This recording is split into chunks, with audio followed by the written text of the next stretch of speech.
on, everybody? Happy Tuesday. Welcome to the Betting News Network. 3 hours coming at you guys live. Well, actually 3.5 hours coming at you guys live. Take you into the holiday season. Welcome to the network. This is the All Sauce team. Excited to have you guys here to kick off your holiday season. Brought to you by our sponsors at Bet Online. Have we ever done a show on Tuesdays? I would say we have 100%. Yeah, maybe during our inception days when our schedule was still getting down pat, things like that, but not a lot. Well, when the roster wasn't so deep at BNN, we definitely jumped around with shows a lot more. We did. The holiday week is just everything's all over the place, so you just got to kind of roll with it. But we appreciate you guys for kicking it with us. What's up, Mushy? Mush, we are so overdue for a chat on the phone, my man. Hit me up. We'll talk over the holidays. Excited to have you guys with us. Thanks for stopping by right here on the network. Appreciate you guys for kicking it with us. I'm going to ask Thorb about this on No Plays Off on the next one, because this is Timmy Chalamet right here.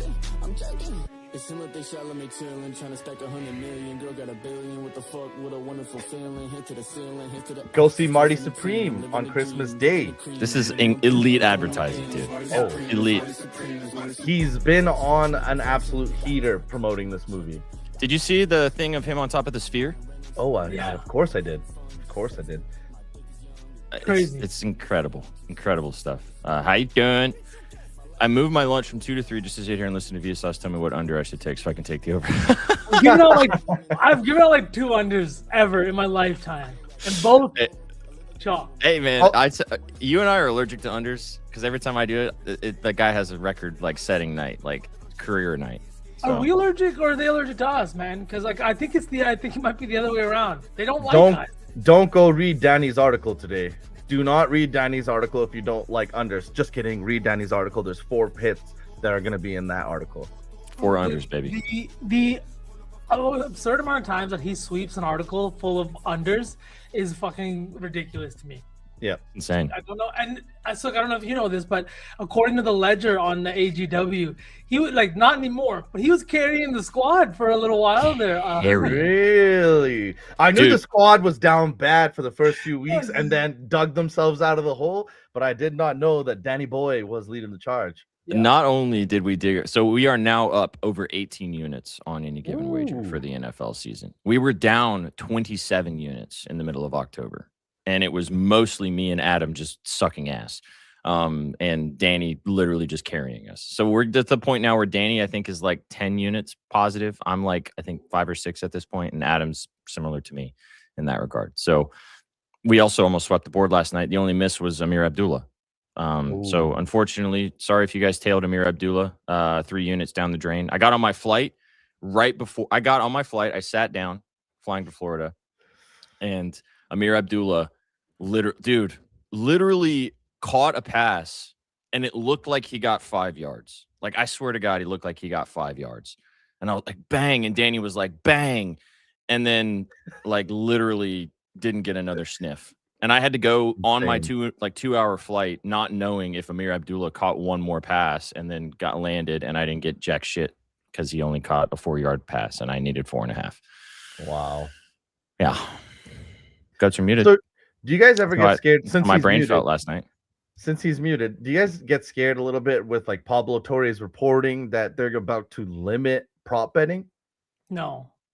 I don't think they can, just because sports betting is so popular now. And like, so I think they would lose if they did like limited it so heavily. I really think they would lose a large majority of viewership, because at this point, all the leagues are getting a lot more viewership from casual fans because they're betting on the games.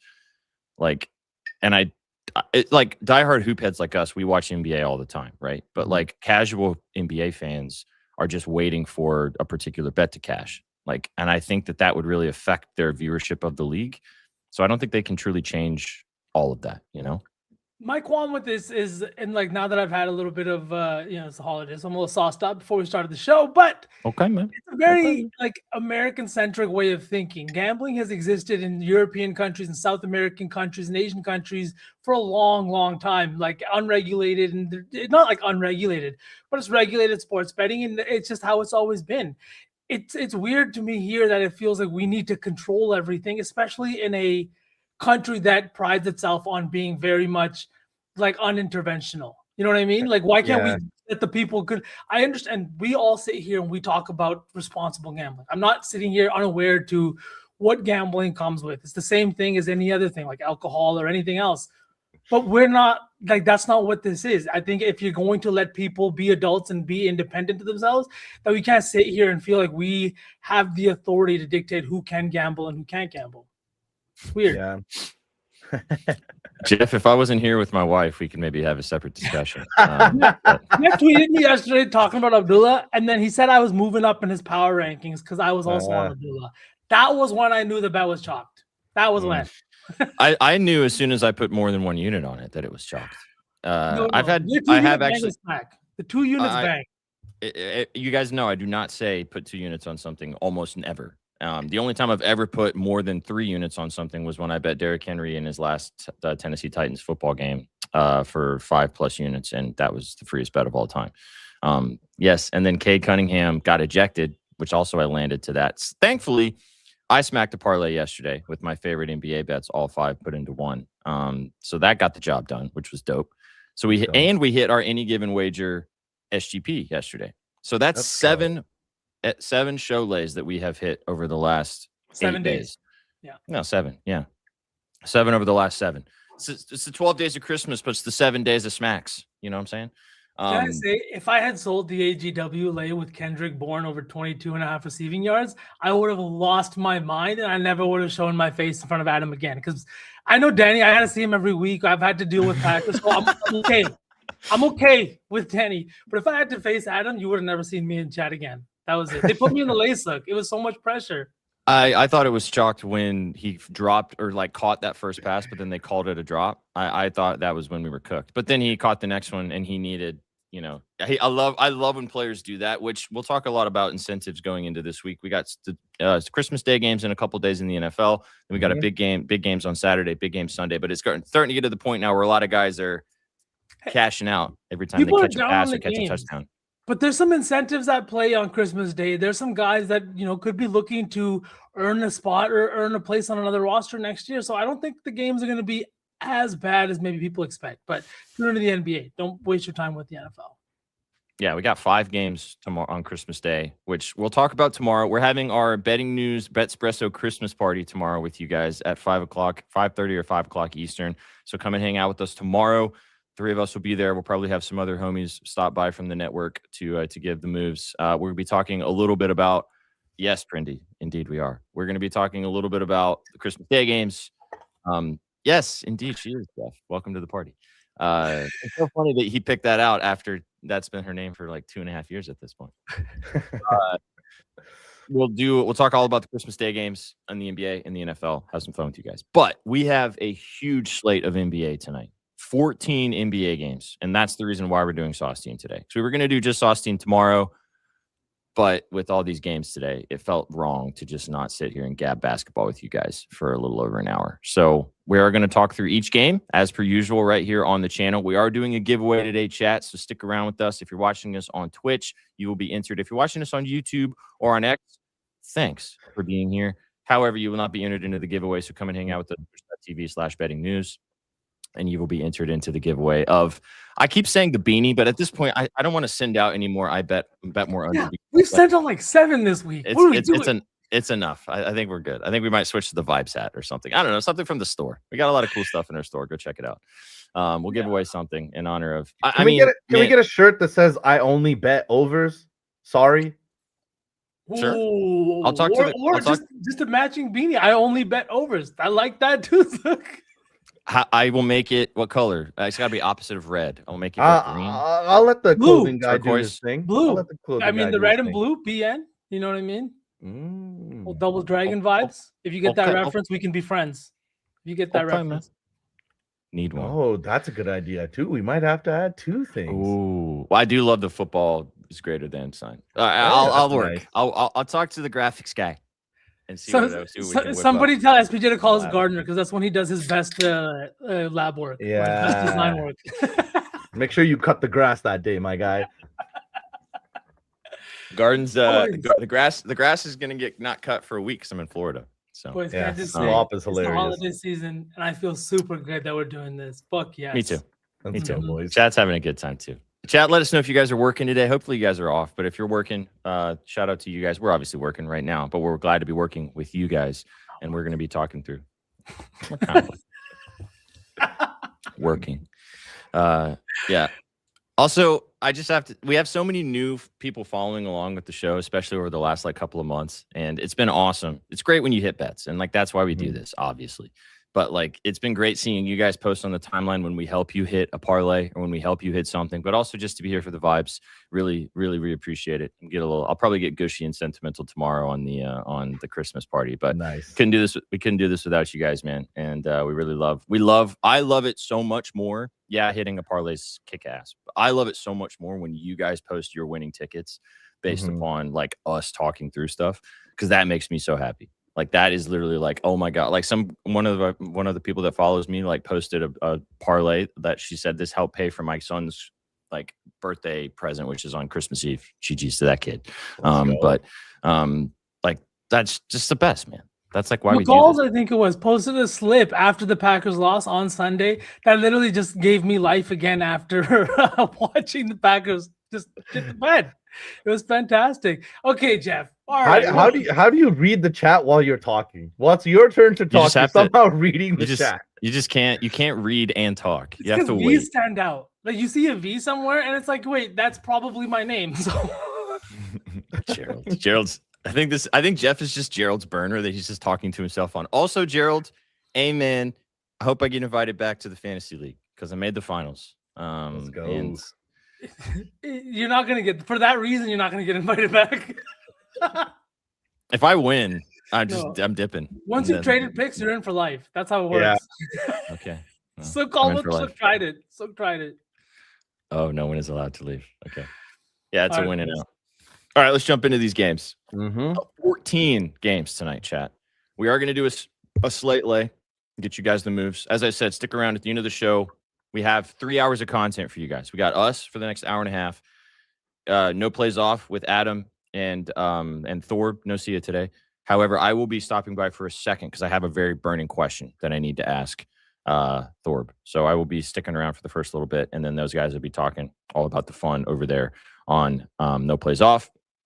And then after that, the expected bets for lads are taking over because I don't know if you guys saw this or not, but the hockey slate is also ginormous tonight. It's fat, dude, with a PH. Yeah. Everybody just woke up with the heart on for sports. I love it. Yeah, 3.5 hours. We're about to roll right through with you guys. So don't go anywhere. Sit back, relax, pour a beverage if you're off work, and let's get after it. And giveaway today. I have 10 units loading, boys. SPJ sent a text on our group chat, and I'll just say this, chat. This is all it said. It's Sook, the amount of bets that I have today would make you nervous. That was. He ended up saying how much at the end, and I was like, wow. I didn't react when he said that, and then he was like, well, I'm still going to tell you. 10 units I have pending tonight. You know how many units I have pending on the NBA slate? Actually, I have some units pending on NFL. But on the NBA slate, 0. You texted me this morning, 14 games. Should we do a show? I was like, what better way is there to lab 14 games than with these two motherfuckers on stream with chat? There's no better way. So let's jump into it, boys. 100%. Wait, hang on. I need to address this. What is her? How do you say her nickname? McCall's? That's what I said. McCall's. I think it's McCall's, and I always try to make it like M calls or something. McCall's.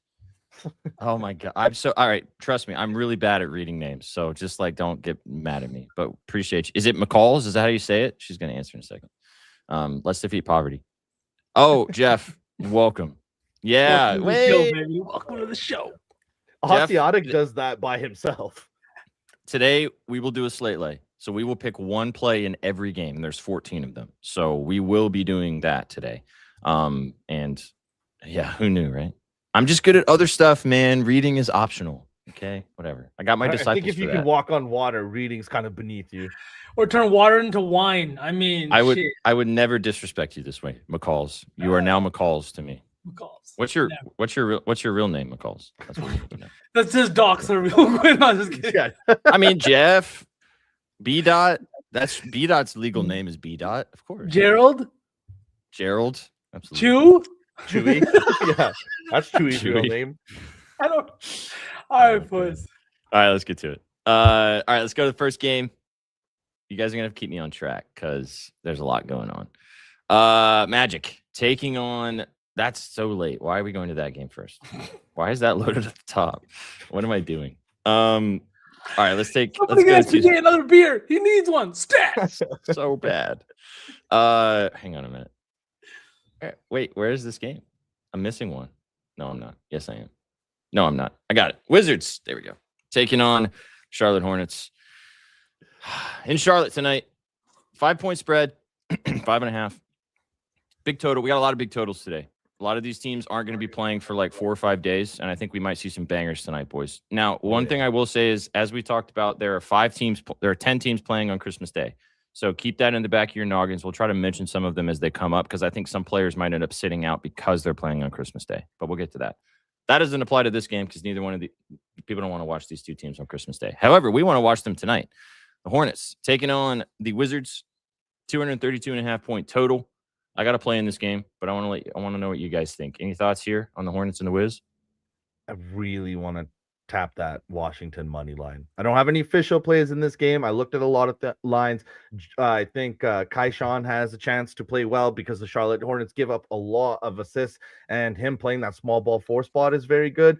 But Washington quietly the last few weeks has been making every game close, besides when they played the Celtics, they lost by 40. But against Cleveland and against other teams, they're keeping things close, even with guys coming in and out of that lineup. So I do think that they have a collection of good players. And don't forget, CJ McCollum and Chris Middleton are still on display to be traded. So I really, really want to tap that Washington money line. I might just bet the spread, but no official bets from me. For me, boys, I was looking at Con Knuppel again. On back-to-backs this year, he hasn't been that bad. He's been looking pretty good. The PRA is hit in 3 of the 5 back-to-backs he's played this year. If we're looking at just against the Wizards, he's had some pretty just one game. He had 20.6 rebounds. But like I said yesterday, he's had some really good games with LaMelo in the lineup. His shooting percentage really takes off. He's shooting 40-some%. And he had 5 threes in the last time he played this Wizards team. You can take the threes at plus money at over 3.5. It's down to minus 110 now. Or you could take the points at 18.5. The second night of a back-to-back, definitely a little bit scary, but the shot volume has been there. I like it. I think this is a good spot. On the other side, I think that this is a spot where Sarr could maybe have a big day. I was wondering if Kalkbrenner is going to play because I think, is a presence in the center there. I think he's a good. Rebounding center. He's going to limit offensive rebounds. He's also really, really tall, like Sook says all the time. He's going to limit opportunities at the rim. I think if he's out and no Mason Plumlee, Sarr could really take advantage inside. And so the fact that you lean with the Wizards here makes me like that even more, because how do they win this game if they don't have the big Frenchman doing big things? Like, he's had some really big games this year, but then missed about 2.5 weeks, and everyone just kind of forgot about him. I'm waiting for his play time to get back to it, but they've also been in some blowouts. Are they getting blown out by Charlotte on the second night of a back-to-back? No, I don't think so. High total. Should be a fun game. I mean, two teams that are not really like top of the pecking order in vibes, but they're playing some decent basketball, got some fun pieces. I like the Knippel pool. As you mentioned, we talked about him yesterday. He smacked. He's in a good spot once again tonight. But I took maybe the chalk. You can call it the chalk. I took the other brother. Give me LaMelo. Over 32.5 PRA. He had 38 points, 13 rebounds, and 13 assists when he played against the Wizards earlier this season. He actually also crushes the Wizards every time he plays them. I'm expecting LaMelo to come out and hoop tonight. I think that at this point, Knippel and LaMelo can cook together. So I like the RA too, if you want to go that direction. Sprinkle the triple-double if you're feeling frisky, but I think he's going to score tonight too. So I think it's also getting to the point now where LaMelo might feel the pressure underneath that's going on of like he's he needs to produce. And like he needs to get out there and play and be a part of this movement of Knippel becoming a bigger part of this franchise. So LaMelo and Knippel can be the 1-2 punch versus it being Knippel's team and then they're shopping LaMelo type of deal. So I think LaMelo is going to keep hooping. I think I don't want to like sit here and compare these guys to like any other good duos in the league. I just think that it's the same thing we see so often. We've seen it over the last 5 years. It's like two young guys. You finally have two young guys on the same team that were drafted by the same team. But just because there's a little bit of a gap between the two, all you're ready to give up on one. It's just such a weird concept to me that why would you have a guy with LaMelo's skill set and the abilities that he has and have a guy like Con Knipple, and then you add in a guy like Brandon Miller, who you really haven't gotten to see because of injuries. I don't know why you would. Defend. Why would you change anything up? Why would you? I don't know. It's insane to me. I don't think they're going to. I think they're just doing that to light a fire under his ass a little bit. I don't even think it's the team. I think that's talking about the media and people on Twitter, even though Twitter's not a real place. But like I'm on Twitter. I'm a real person. Yes, you are. It's just media bullshit, dude. I don't think that they want to move on unless something, because I mean, when he's healthy and playing, especially, and it seems like he and Knipple have a really good 1-2 connection. Like it seems like they're both feeding off of each other, which is what you need. I've seen them feel more like hype with each other and stuff like that than I've seen with LaMelo and Brandon Miller. And that's not a shot at anybody. Sometimes different relationships just click in a different way. But you see the energy with these two guys. You see the way they play off of each other. With Miller, it could also be the fact that they didn't get a lot of time together with injuries to both of the players. But I do think that this is a connection I'm interested to watch for at least another season or two. Facts. All right. What do we want to take in this game then? One last shutout. Bubs, PRA. Hornets 22nd to points allowed from the point guard spot, 21st to assists allowed. I know V likes LaMelo, but he is definitely a 6'7" pylon out there. So Bob has a chance. He's been playing very good as of late. Like I've been saying, that the Wizards have been competing a little bit. Bob has definitely been a part of that PRA of 18.5 at plus money some places has hit in 5 straight. I haven't bet it, but I need you guys' opinions on it. Oh, Carrington. Is he in the is Bilal gonna play? He is questionable last time I looked. Because that would change the math for me a bit on Bub. What is Bub's legal government name? Carlton. Is it Carlton? Carlton. It's Carlton. As soon as you said that, I remembered it was Carlton. No, like that guy's name being Carlton is really funny. He does not look like a Carlton. Are you trying to do the Carlton dance? And I need way more alcohol to like produce a dance like that. Way more space too. Watching you do it in like this tiny little window was fun. I think this is I like this because he's been playing really well. Like his 3-point shot's been falling over the last 10 games, 38%. Dude, the volume's not like crazy, but he's shooting 38% from 3. This is a Hornets team that really does struggle on the perimeter too at times. They give up a ton of points. And if we're just looking at it, 27th in effective field goal percentage allowed, 29th in field goal percentage allowed, 30th in 3-point percentage allowed. If Bub's in a situation where he's more than willing to take the shot, I think the shots are going to fall. And if we're looking at just the points line at 9.5, that is also something that's hitting 6 straight games. And the volume is what I like too. 11 shots and 5 straight games, 11 plus shots, and he had that one game with 20 plus. I think if he also gets hot early, the coach is going to have him out there for extended minutes to finish the game as well, because we know what this Wizards rotation looks like. I do agree with SPJ though. I am afraid that the only guy on the injury report for the team is Whitmore. So who knows where these minutes are going to go, but I thought it was worth a shout because of the hit rate. Sure. I'm down to take LaMelo and be chalk. I don't want to put that in the part regular lay, so I'm down. Are you down with that, Sook? Yeah. 32.5 PRA, LaMelo. Leg 1. All right, we're gonna have to hustle a little more because if we spend that much time on all games, we ain't gonna make it. So wait, I'll derail us for a second. Do you guys know that there's another ball coming into the NBA, but he's not related to them, and his name is hilarious? He's gonna be a top 5 pick, and his name is Solo Ball. The fact that that's not a Ball brother is crazy. Yep. That's whack. That's insane. All right, let's hustle. There's a lot of good games. We're gonna have Wizards Hornets took too long. We need to. Hey man, I'll keep this is why. Yeah, sure. Nets Sixers. Here goes Sook for 30 minutes. All right, Nets. Yeah, seriously, Nets Sixers. Sixers 10.5 point favorites. Lower total here, 219.5 points. Embiid is probable. which is just the worst. Edgecombe questionable. Terrence Mann's looking like he's going to play for the Nets. Michael Porter Jr. has been spectacular for this team and has been cooking of late. Paul George is also back in the lineup for the Sixers as well. I got nothing in this game. Didn't really look at it, to be honest. Lower total. Don't like betting these teams right now. Hard to kind of get a good read on them. I think MPJ's in a good spot, but that's kind of all I got. I could skip this one for sure. Sauce? Yeah, I'm down to skip it, but I think what you said about MPJ, 24.5 points feels really nice. 7 of his last 10, had 24 in their last game in a win against the Raptors.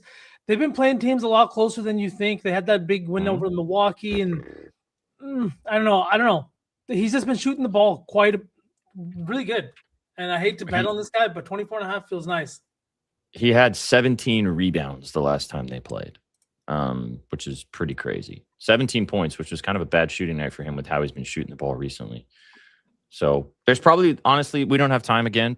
There's probably value I'm leaving on the board here, but I'm not going to bet every single game. So just tail Prendy. Prendy is betting Andre Drummond threes. I saw him post that on the timeline. Did he have like 4 in one game the other day? He did. Get ready to lower Igor Dem in Philly. That's good. All right, so we got to pick something though, or do we just? How about this? We don't have to do 14 legs. We can skip this one. I do like Drummond's PR. I had it circled as a lean. Not joking at all. I don't hate it, but like let's just like move on from this game. No Danny Wolf love? Okay, I'm derailing the fuck out of us. Okay, exactly. We ain't gonna make it through if we keep. This and I'm the one who said, "I'll keep us on time." Yeah, that's why I said, "Yeah, I bet a 4-hour sauce team." Chad would love a 4-hour sauce team. Chad, don't forget in January we are going to be doing a 24-hour stream, so be on the lookout. What? For that. Don't worry, you don't have to do the whole thing. Oh, you were told this already. We got enough people now where we're going to be doing like sections. So we're going to be running the network for 24 hours, but all of us are going to have sections. I know I was told this. I'm sorry. I just had PTSD all of a sudden to like, of the falling asleep on stream that you didn't do. 4-hour stream you did. Okay, so you left me for like 6 hours. Okay, don't fucking sit here. You did. Stream. No, he said he would get in on it. Chat, back me up, please. All right. Okay. All right. Heat taking on the Raptors. Should be another good one. 5.5 point spread as the Heat are hosting the Toronto Raptors. 227.5 point total. Not as high as you'd expect for a Heat game. Raptors pretty decent defensively. Full complement of players. No RJ Barrett still for the Raptors. Tyler Hero is out for the Heat. Jovic is also out as well. No Pell Larson and no Terry Rozier. Shocker. Wonder why he's not playing. I didn't find anything in this game. I wanted to bet some stuff in this game. Norm Powell, obviously storming Norman against the Raptors is always a fun time. Quickly's been great, especially in the RA department. BI's been on a heater too, but I didn't bet anything here. Did you guys find anything you liked? I didn't. I the only lean that I had is I think that Toronto makes this a game and probably covers that 5.5. I think that books and the NBA general public is kind of discounting this team. I think that they're very good, and Miami is still Miami. They're still trying to figure out what team they are. Yeah, they've introduced that super new play style, but it's kind of like, where are you? Are you contending? What's the truth here? Because you have a lot of guys under contract. Yeah, Danny is on the under. Quickly threes, 2.5. But yeah, I think this would be a very interesting game. This is one of those games that as NBA guys, we have to watch this game, could learn more about these teams. I got 2 chalk plays. So yeah, real quick. Scotty Barnes, 13.5 RA. I'm sitting at -120. It's a little bit juiced, but you can take it at 14.5 for plus money too. I honestly think the triple-double is 100% at play here. I've been looking at spots here against that Miami team that just like gives up a ton of rebounds and assists because of the pace of play. I don't know if it was like maybe a week ago, they played against the Celtics, and because of the offensive rebounds that the Celtics gave up, at one point they had almost 20 to 25 more shots than the Celtics did. That leads to directly more rebound opportunities and more opportunities in transition. And the Raptors are a much better rebounding team than the Celtics. I don't know about the stats, but like if you're looking at it, I think from in that game especially, the Raptors have shown more consistency on the glass.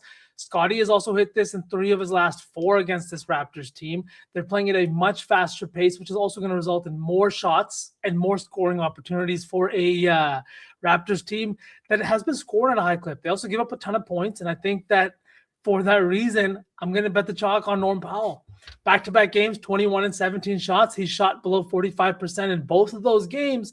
But now you're coming here against your former team. I just think that I can't ignore it at 24.5, especially with Tyler Hero still out of the lineup and Andrew Wiggins. I think he's playing today, but he's been dealing with some back issues. He hasn't looked the best over the last couple of games, and I think it's affected his offense. I like the RA pull for Barnes quite a bit. That was the one thing I was thinking about betting here. It's again quickly, sure. Or we can do Danny's under. I don't hate the under, although Chewy's on the over. So take that for what it's worth. For Scotty or quickly? For quickly. The threes. I'm down to do Scott. You down to roll with Scotty, Sick? Yep. All right. Always. Jeff likes it in the chat, although he hates it now because V's on it, but it's okay. Gotta love it. See, Prendy, that's what I'm talking about, big dog. You get new tech and you're noticing. We love to see it. We love to see it. All right, boys, let's keep it rolling. Let's go to the next game on the docket here. Oh. Now, please, you know what? There's going to be 7 million points in this game, but I'm so worried about this game for some reason. I want it to be a banger and a half, and I hope we get one. But the total is crazy high for a reason. Hawks, Bulls. 3.5-point favorites are the Atlanta Hawks here against the Chicago Bulls. We just saw these two teams play, what was it, 2 days ago? 3 days ago? And they scored a record this season in the NBA for the amount of points scored. In regulation. In regulation. They didn't even go to overtime. Hence is why you are seeing 254.5, 253-point total, depending on where you're looking. There's so much. There's a lot in this game. Is it just... This is one of those situations where I wouldn't blame you if you just put an SGP out of repeating exactly what happened in the last game, and you hope that happens again, and it probably very well could happen again. So I have a play in this game, but I want to hear y'all's thoughts first. Sook, take it away. I'm sure you hate this game. This seems like the kind of game that you just hate. 100%, and that's exactly why. That total right there. It's just you see that total, your eyes go wide, and you want to build those SGPs. But neither coaching staff wants a repeat of what just happened. And I think as gamblers, you have to always take that into consideration of what's going on in reality. You can't just go off numbers always. These guys might try to kill each other tonight to try to keep that score down. You still have defensive playmakers on both sides of the basketball on both teams. So I stayed off this game. I saw that total. I got excited. And then I was like, literally, what am I doing? I got to calm down. I know you so well at this point that I knew you looked at this game and immediately just closed it because you were like, I'm not even going to. No. Yeah. I, on the other hand, am willing to fall all up into it, and I'm sure V is the same. So, V, what did you like before I give what I like? Dude, I'm all in. Yesterday we saw a total like this in the Nuggets and the Jazz game, and obviously the Jazz didn't come out to play until the second half, right? I think they finished the first quarter with under 20 points. So it was an ugly one for Utah. But again, they went into the altitude of Denver. They went into it's not an easy environment to play in, especially against a Denver team whose pace of play very much varies from a game-to-game basis, just because they have the ability to do so. I think because of that, we saw a little bit of a lower scoring game, and those guys still came into the high 240s last night. This is a Bulls team and a Hawks team that both rank in the top 5 for pace. This is a Bulls team that's been putting up points and has won 3 games in a row, while the Hawks on the other side have dropped 3 games in a row. A team that was sitting at 15-12 is now 3 games at 500, and that's with Trae Young back in the lineup. I don't know if Dyson Daniels is back tonight. He's out. But I don't know. It's not saying that Trae Young is to blame, but it feels like they're giving up more points now all of a sudden. And I think that's going to be something that Chicago can take advantage of. I think Giddey's been playing well. I think Kobe White's been due for a blow-up game. He hasn't had that. He's been shooting very poorly. The volume's been there, but he hasn't had one of those games that we saw from him last year where he had the 3 or 4 games in a row of 30-point games, where he had those big shooting nights. And I do think that he's a guy that's capable of it. So I like a lot of stuff in this one, SPJ. I think it's going to be a fun one. Absolutely. Giddey RA, Jalen Johnson PRA. Just to say, Dyson Daniels is out, so no Dyson Daniels tonight. Kristaps Porzingis is also out. The Bulls are relatively healthy, so they have pretty much everyone, full complement. I took the chalk. Porzingis is going pretty viral right now because he just followed some psychotic white supremacist. Oh no, is that his illness? Just insanity. That trade could not have come at a better time. My God. I hope that he just followed her because So- she's a hot chick, but her content. that's probably Okay. why. No, That's her probably why.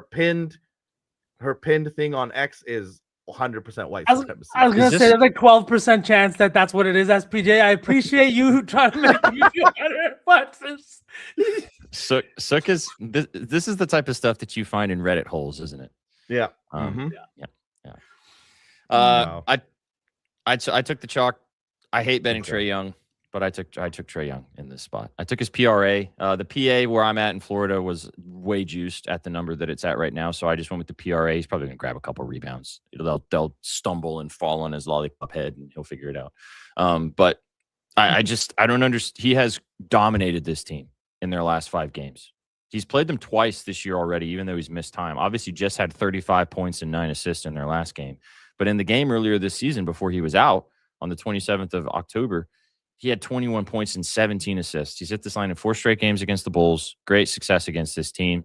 So, Chewy, I don't know what you're talking about with Io dominating him, because it's looking like to me that Trae Young is dominating Io. So I'll probably regret betting this just because I hate Trae Young, but he's been a lot better the last couple seasons, and it looks like that he's back. So I like Trae. this. I like it a lot, dude. I like this a bunch. So, yeah.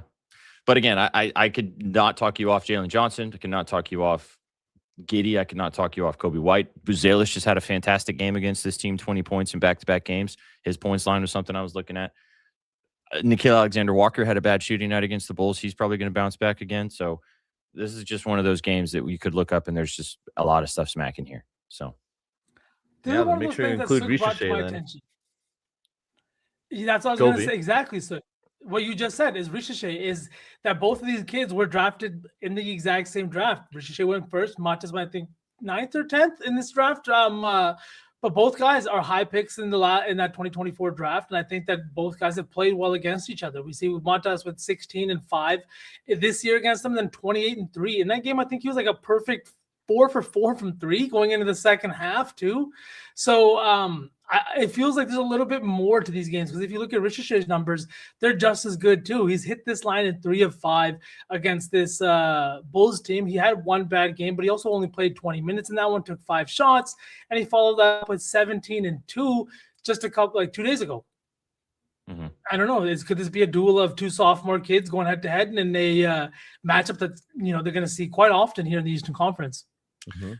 I'd feel a little better about taking Buzelis than Ricochet. Not to say I don't think both of them hit, but I just feel a little more comfortable with Buzelis at the line of 13.5. PRA? But I think points, just points. Oh, okay. The PRA, yeah, you were like, whoa, let me bet that. Yeah. The PRA is 20.5 for Buzelis. I like both of them. Ricochet's 15.5. That feels good too. If you want to be cheeky, you could just take Ricochet's RA if you can find it at 3.5. But let's pick something for the slate. Yeah, let's pick something and keep it moving. 2 threes also feels nice. We can spend the rest of the show. What are we picking for the slate? We could spend the rest of the show cooking an SGP. We need any given wager timer. The timer was me, and then it got to the point where it was too many buttons for me to press. We don't have a timer anymore, so the show got extended to almost 2 hours. That's it. All right, what are we taking? Sauce, what do you want to take? You guys want to roll with Trae Young? Ooh, I do. Yeah. Oh, you guys, let's do PA. 30.5. All right, let's keep it going. Chat, drop a dub. Don't forget, we're doing a giveaway today on Twitch. Come and hang out with us, twitch.tv/betting news. If you're watching us on YouTube, thanks for being here. You just won't be entered in the giveaway. But twitch.tv/betting news, you will be entered. If you're watching us on the other thing, yeah, Twitter. There it is. Twitter. I always say Twitch and Twitter, and I get them flip-flopped. It's X. X. No, it's not. No, it will never be. It will never be X. Bucks taking on the Pacers. You know what, McCalls? We'll put you in the giveaway. We'll make sure producer still puts you in there when we get there. I'll add the name. Because she's locked out of her account. Bucks, Pacers, 1.5 point spread, 218.5 point total. Another smaller total here. Weird game. No major thoughts from me. Kevin Porter Jr. Yeah, you've got Miles Turner obviously playing against the former squad. Huff, same thing. That's going to be an interesting back and forth. Kevin Porter Jr. has been fantastic, flirting with triple doubles over the last 5 or 6 games. I like his RA once again. I think Chef and I might put him in our RA lay today. We were talking about that, but I didn't bet anything in this game. What do you guys like here? I'd love to see a lean from V because I think this game is interesting after Giannis's comments that there's too many guys on this team coming down the court and taking contested twos right inside of 6 seconds, and he's saying that they don't have the authority to play like that, and he's saying that we need to change that while he's out with the calf strain. Like, do we think that this team like absolutely responds to the comments from Giannis, or do we think they kind of like just fold? I think he's right. Like, you have guys like Kyle Kuzma and guys that are definitely more comfortable just inside the 3-point line. You have a guy like fucking Giannis, who is more than capable of collapsing defenses and making you and helping you find shots in the perimeter. And it's something that he's played with. He's played with guys like Dante DiVincenzo, Chris Middleton, guys that are able to stretch the floor, even Damian Lillard over the last 2 or like, I guess, season and a half. But I don't know. This Bucks team is not impressive to me whatsoever. I like a guy like Ryan Rollins, but I don't think he's playing today, or he's not. He's coming off the bench now. I don't know what. Well, that was like kind of my question. V, like SPJ, do you think like Rollins is the guy he's talking shit about, and then we see him go for a near triple double or something? I don't know. The only thing I didn't go deep into this game. Both of these teams are really hard for me to cap right now. The only one I can trust that I want to put money on would be Kevin Porter Jr., as much as I hate to say that, because he's just got the ball in his hands so much. He just is almost getting triple doubles, his 14.5 rebounds and assists, even though he doesn't have a great success against the Pacers specifically, has been smacking.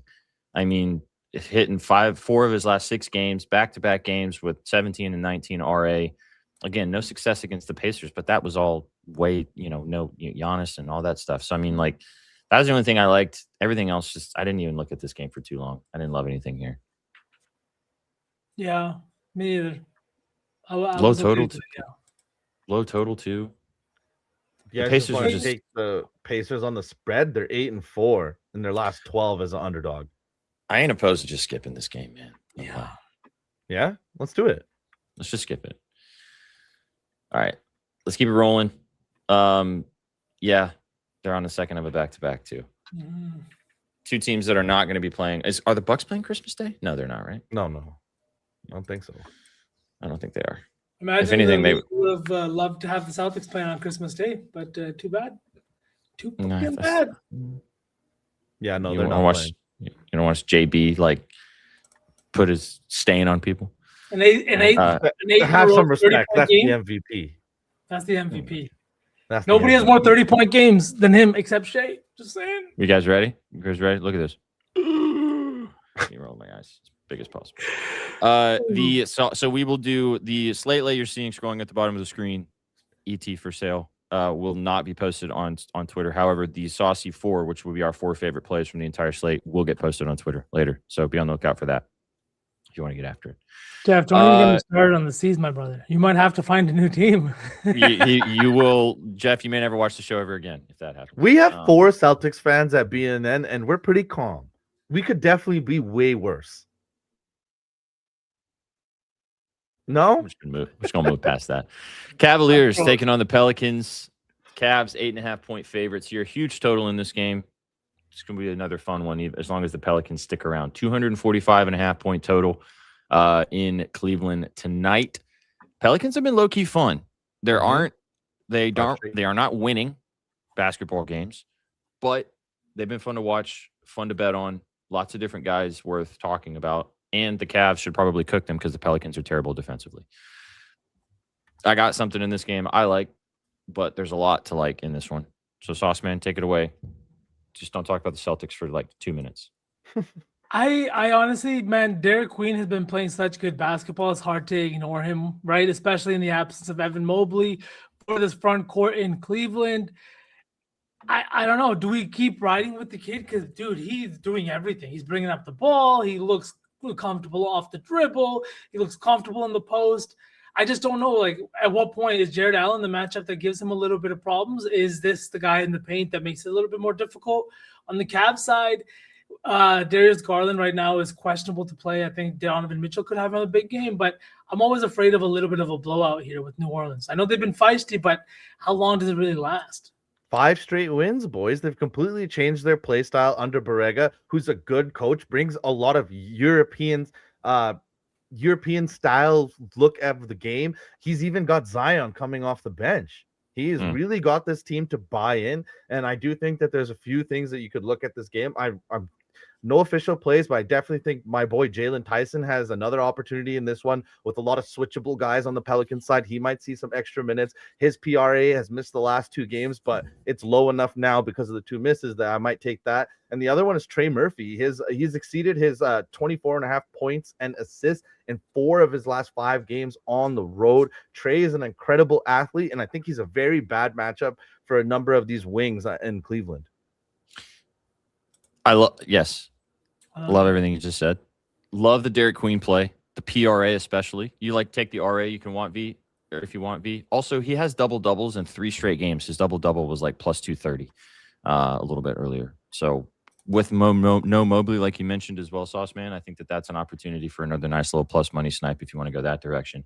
However, for me, on the Pelican side of things, what is this line? Why do they keep giving me free money? I don't understand it. Give me Sadiq Bey. Bay. Over 15.5 points. Set it, forget it. Don't overthink it. This guy's fighting for his NBA life on this team. Shooting really efficiently right now. You can take the PRA if you want. I don't understand why this is like sub 17. He's hit this line in 65% of his games in the last 20, 13 of the last 20 games. As green as you like. If he has a bad shooting night, so be it. But this Cavs team is not very good defensively, especially without Mobley in the lineup as well. I think there's going to be some points scored in this game. Love Sadiq Bey once again. Bay.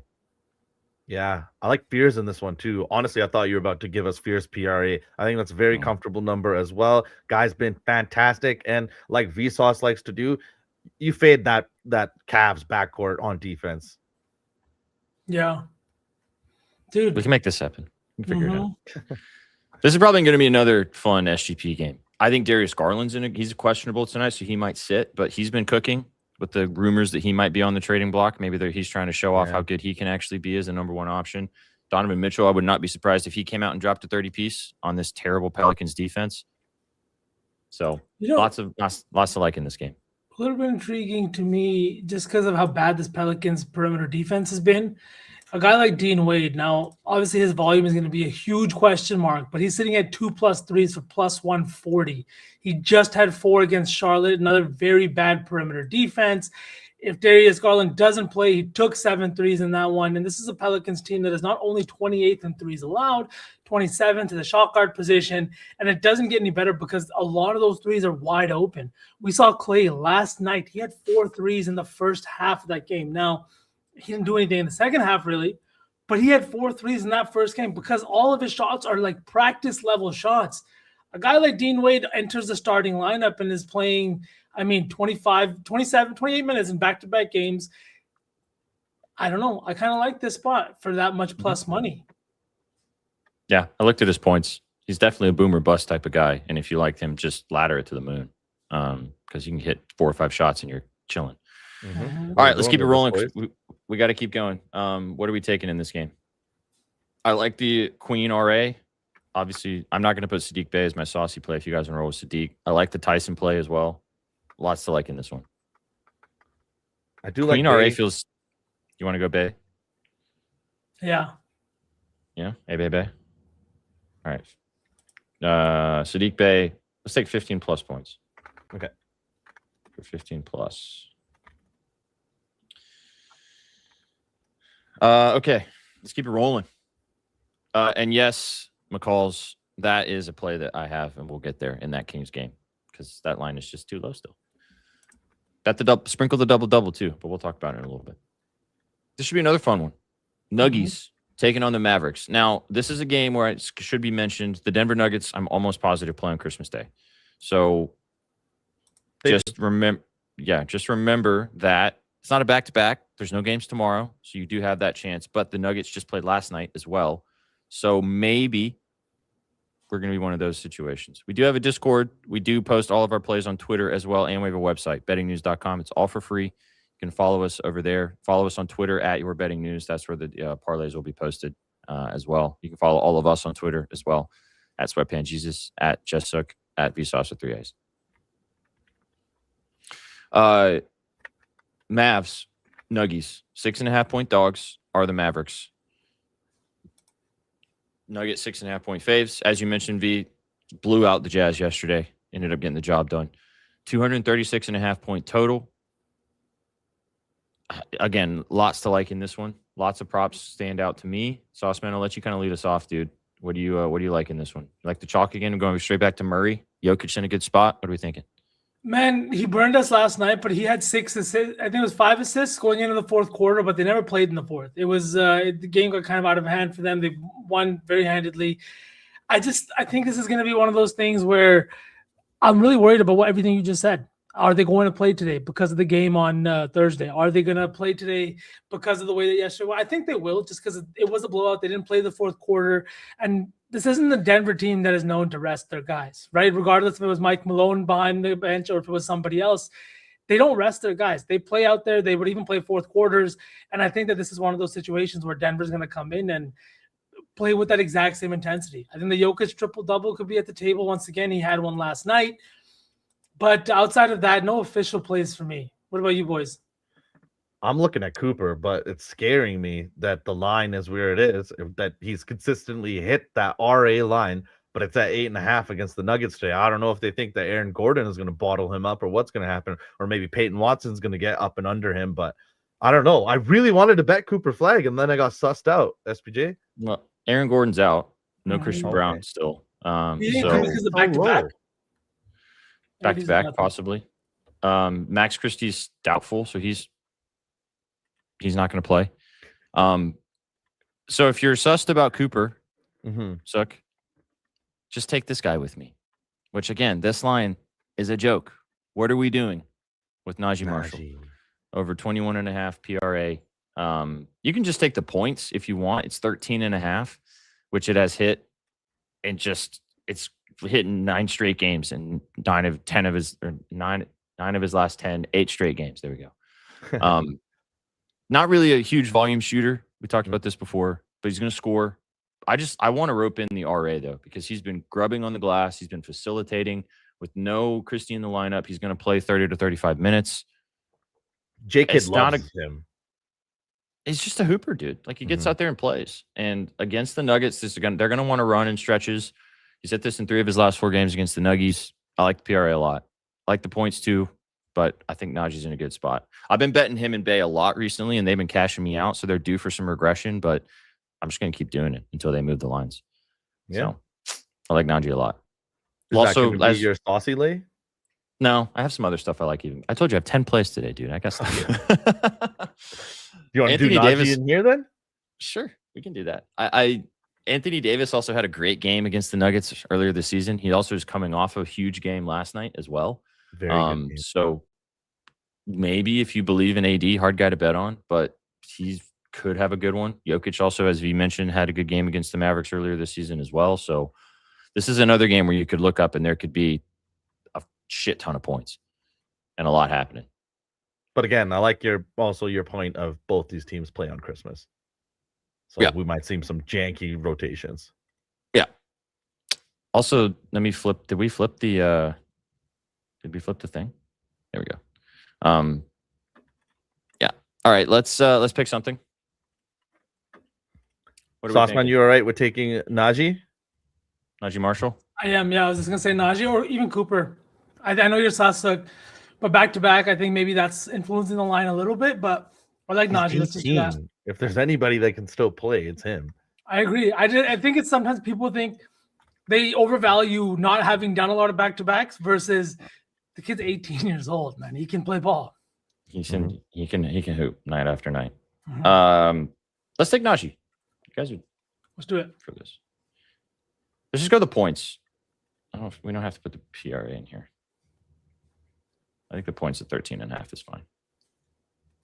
All right, Najee Marshall, 13.5 points. All right, let's keep it rolling. Just the points, 13.5. Were we halfway through now? Yeah. Oh, no, we're 8. We're over halfway through. Thank God.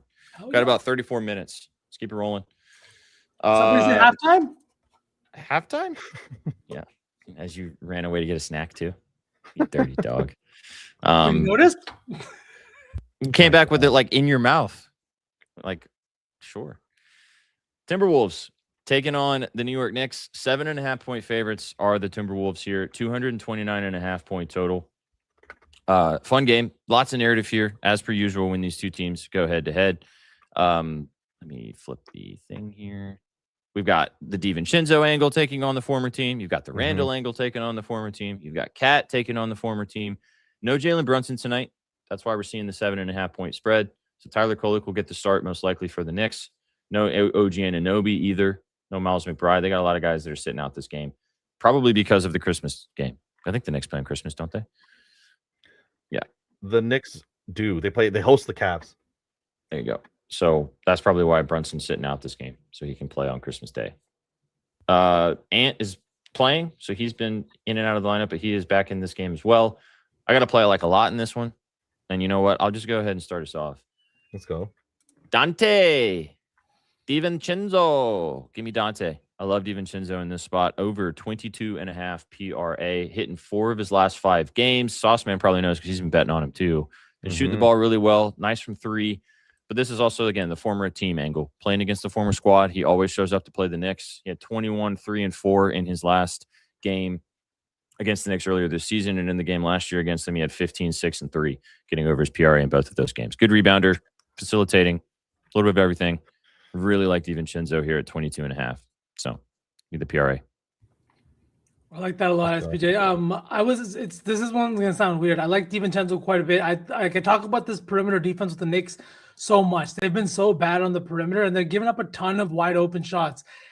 I'm looking at Bones Highland at over 8.5 points. This is a guy who has probably had some of his best games so far as a Timberwolf over the last 4.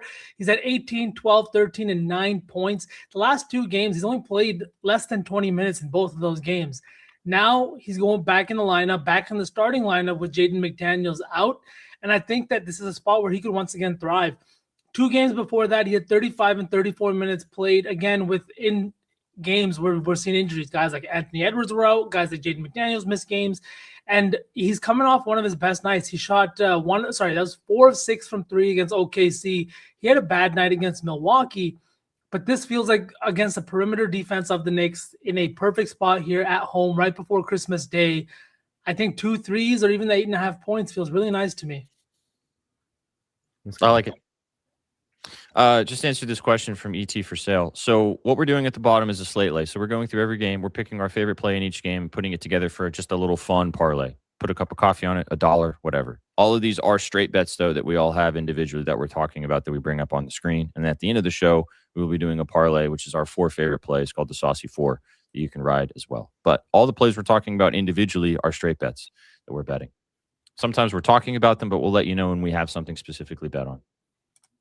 I like this from V because this guy is fighting for his NBA life. I don't know if you guys remember, but he was kind of a guy that was expected to go near the lottery, then did not do well in his workouts and talking to other teams, fell to the 26th pick, and Denver took him. Denver had him for 2 years. Then this guy demanded a trade out of Denver, went to the Clippers. Now he's on the Timberwolves. He's still very young, and he's got to prove that he got a place in the NBA. And the Timberwolves are out there in the market trying to trade for a point guard. And this is a perfect time for Bones to show, like, hey, you don't need to trade for anybody. I'm right here. Bones. Let's take it. Let's put it in the lay. Let's go. I want to kind of save DiVincenzo just in case I want to put him in the saucy lay. Yeah. PRAV or the points? Points, I think. 8.5, I think, is the move here. He's been hitting that while going like 1 for 5 from 3. Chat, just while we're here, I'm also building a threes lay. I've got 2 legs now. Bones Highland for 2 and Dean Wade for 2. We can see if we can find one more plus money 2 threes leg before the beat. I don't have Bones Highland, unfortunately. And you guys can't get mad at me because I just, For reals. So, for reals. Kolek? We could do Kolek. Should we ride with chat? Yeah. Yeah. Should we do PRA? Yeah. Let's do Tyler. I'm always down to bet Tyler Kolek. What's the PRA? 23.5. Ooh, comfy.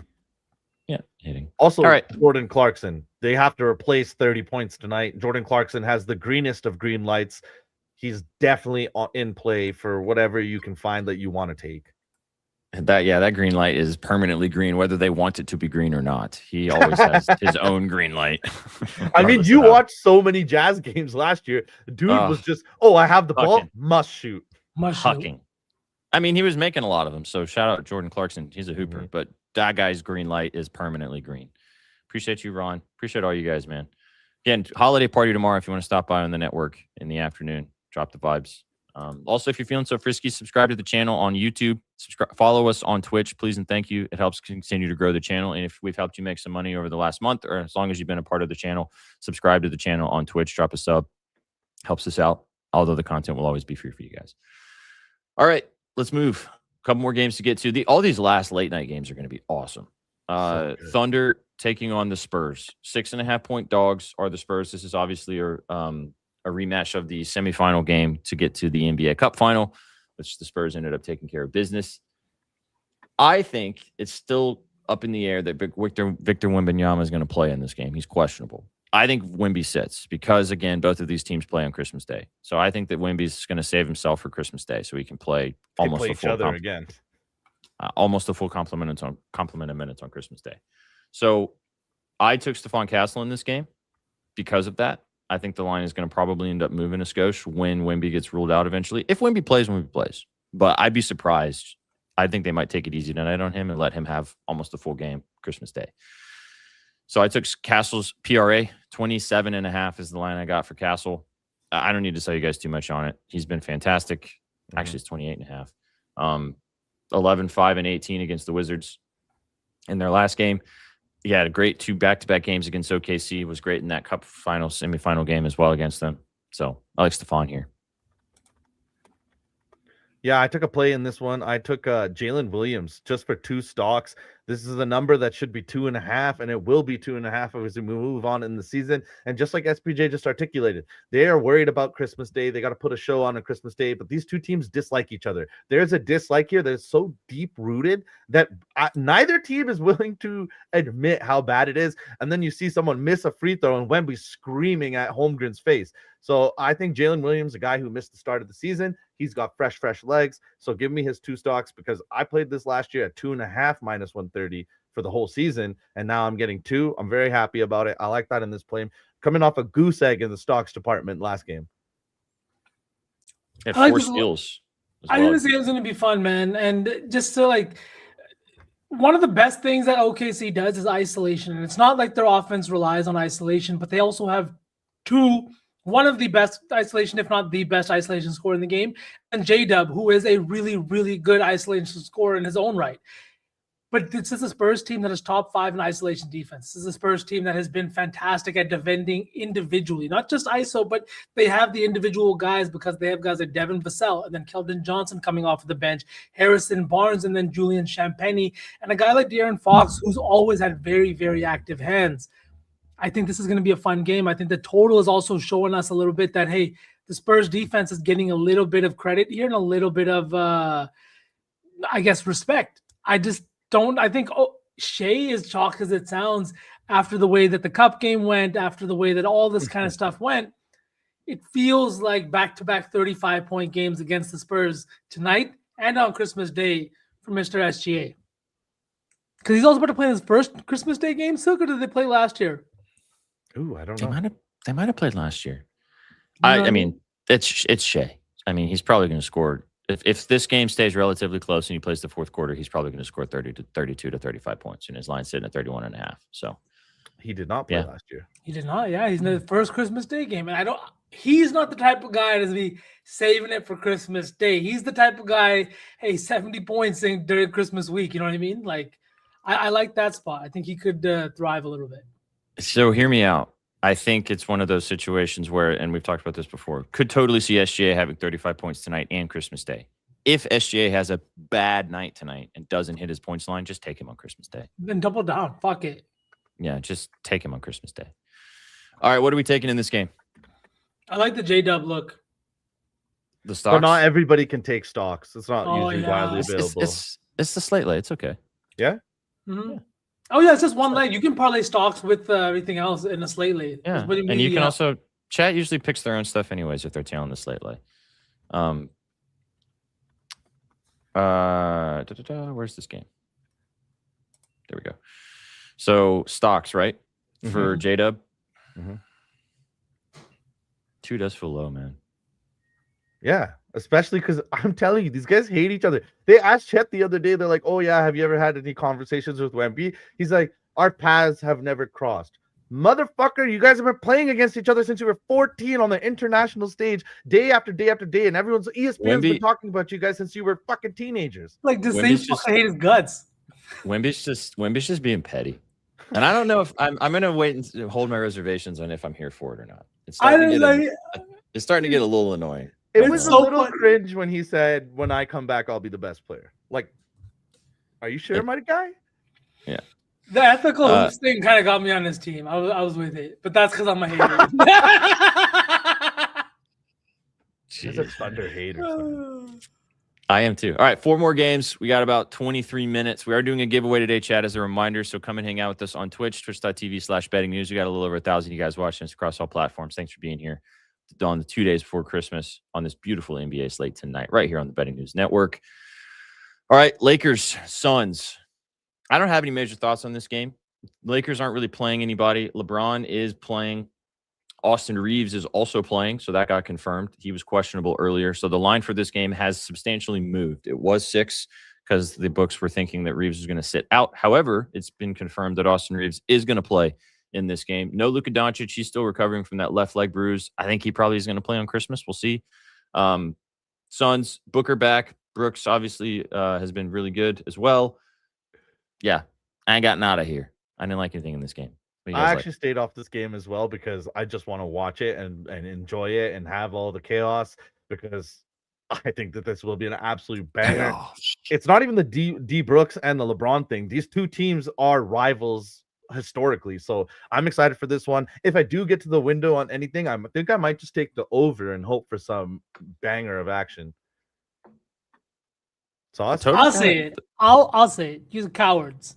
All right, this is gonna be a fucking banger of a game. Dylan Brooks, LeBron James, bad blood. LeBron is what are you PRA taking? line in 4 of the last 5 games without Luka Doncic or with Luka Doncic, and now we're looking at a game after 36 points against the Los Angeles Clippers, the inner city rival, against Kawhi Leonard.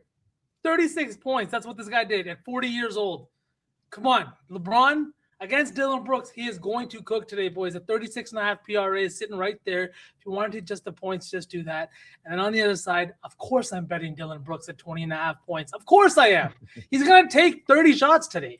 If he doesn't score 20 points, I'm going to sit there on the timeline and pretend like, hey, he got the volume, so don't come at me. But at 20.5 points, I'm pushing the button. He's hit this line in 4 of his last 7 games. He's got 24 and 22 in the last 2 games. His point line's been sitting at 18.5. I've been betting in the last 2 games against the Warriors. He's hitting both of those games. But again, they've increased the line to 20.5. They know that the one thing the Lakers struggle with is athleticism on the perimeter. And I think that's going to be one of the things they struggle with again today. So give me Dylan Brooks. I think he takes 100 shots, 20.5 points. I took LeBron James at 36.5. And AR-15 too. He's back, and no Luka. We know what he does when, you know what I mean, when he gets to be the magician. Come on, are we not? The double centers had good games last time too. Yeah, I was just looking at AR. First game back, got it, but the RA feels comfortable at 9.5. I mean, Booker also has had some good games against the Lakers as well. It's gonna be a fun one. We don't have time to keep going. We want to move on. Should we just take the over?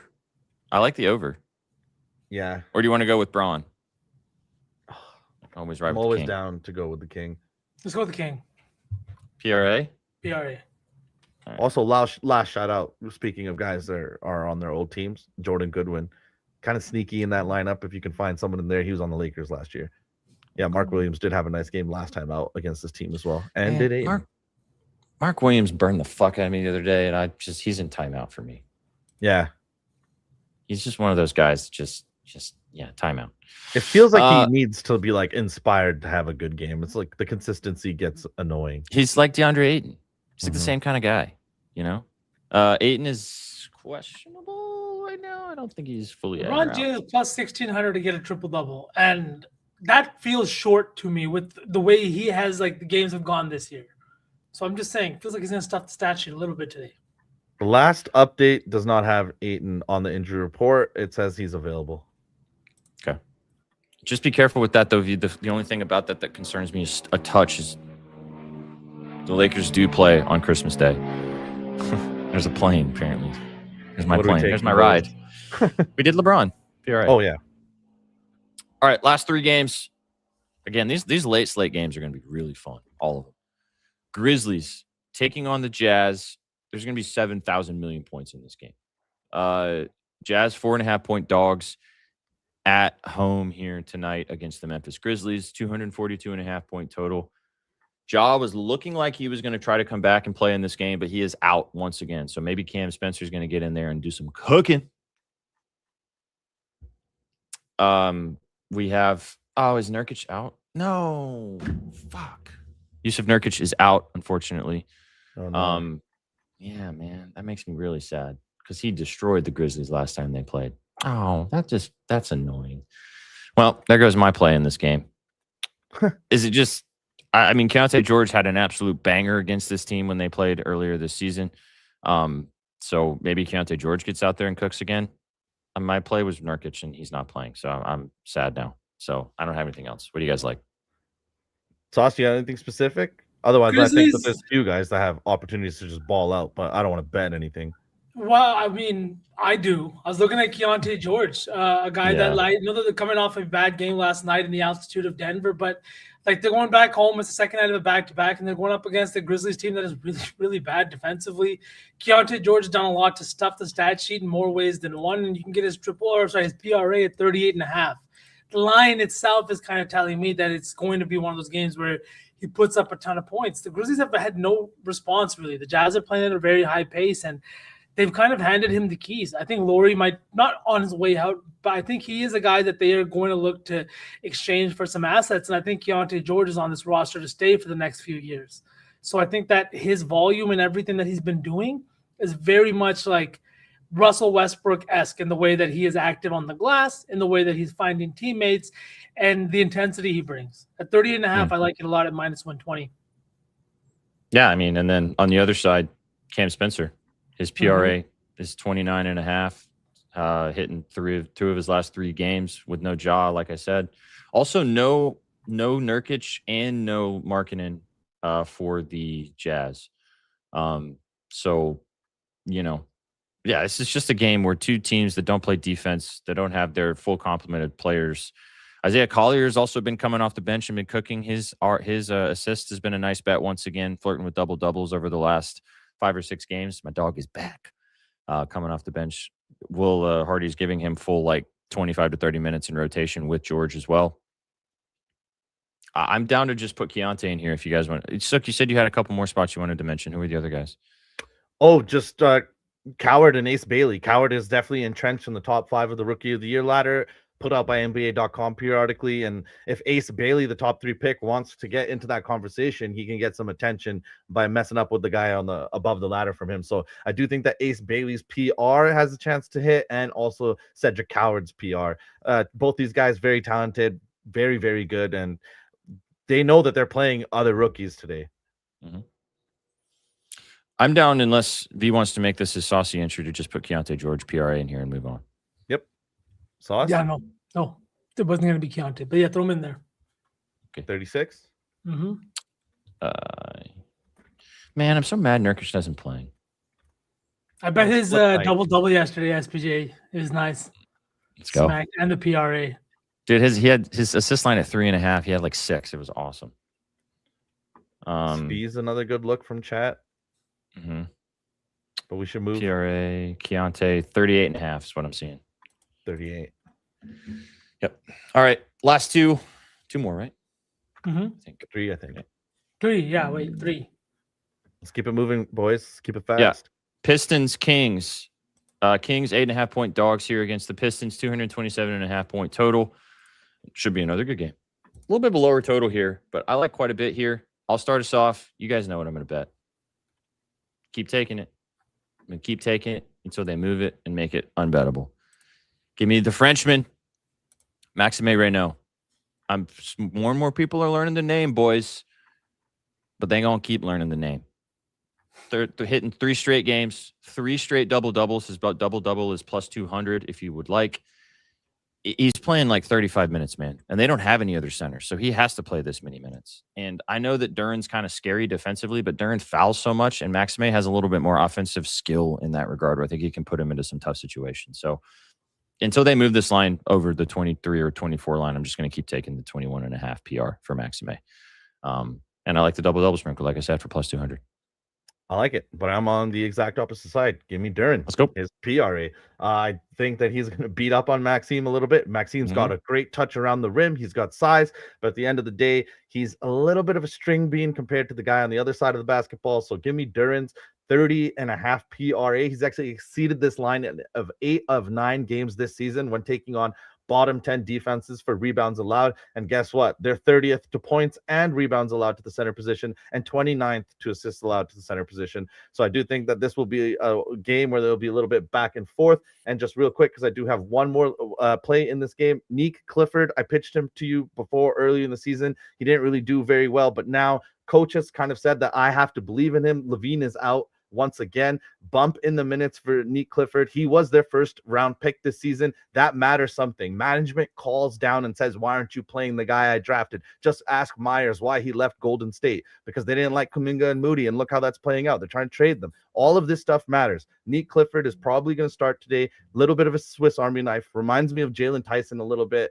So I'm very excited about this play too, because now that Malik Monk is on the chopping block to be traded, they might be a little bit more conservative with his minutes, because Malik Monk, everybody already knows what type of player he is. He's been the same guy for the last 5 years.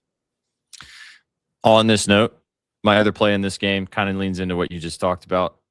Dennis Schroeder, over 21.5 PRA, coming off the bench, but he's still playing. He's back to playing 30 to 35 minutes. Dennis Schroeder played for the Pistons last year, had some very big minutes for this Pistons team before he got traded to the Kings, and he's been cooking the last couple games, boys. 10 assists, 7 rebounds, and 24 points. 21, 5, and 6 in the games before that as well. It's too low.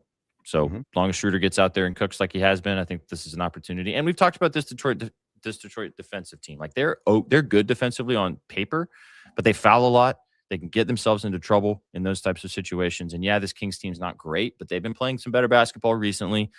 And I think that this is an opportunity where they could maybe put up a decent fight and stick around in this game. So, yeah, I like your plays. Sauceman, do you like anything in this game? I wanted to go back to Cade after what happened yesterday, but I was also looking at Duncan Robinson just because of the perimeter defense with this Kings team at 2.5 at minus 124. It's also a line that he's hit quite often on the road this year for this Pistons team. And I'm not going to say that he's replaced the 3-point shooting that Malik Beasley brought to this team, but he is doing a pretty fucking good job of it. Like he's shooting 35% on the road, even better at home, on limited volume. And he's just giving them some valuable minutes. You can get it at minus 124. You can take the points at 10.5 at minus 108. Outside of that, I don't know. Not too much that stood out to me. I like the pull. I like Reynaud quite a bit. Sook.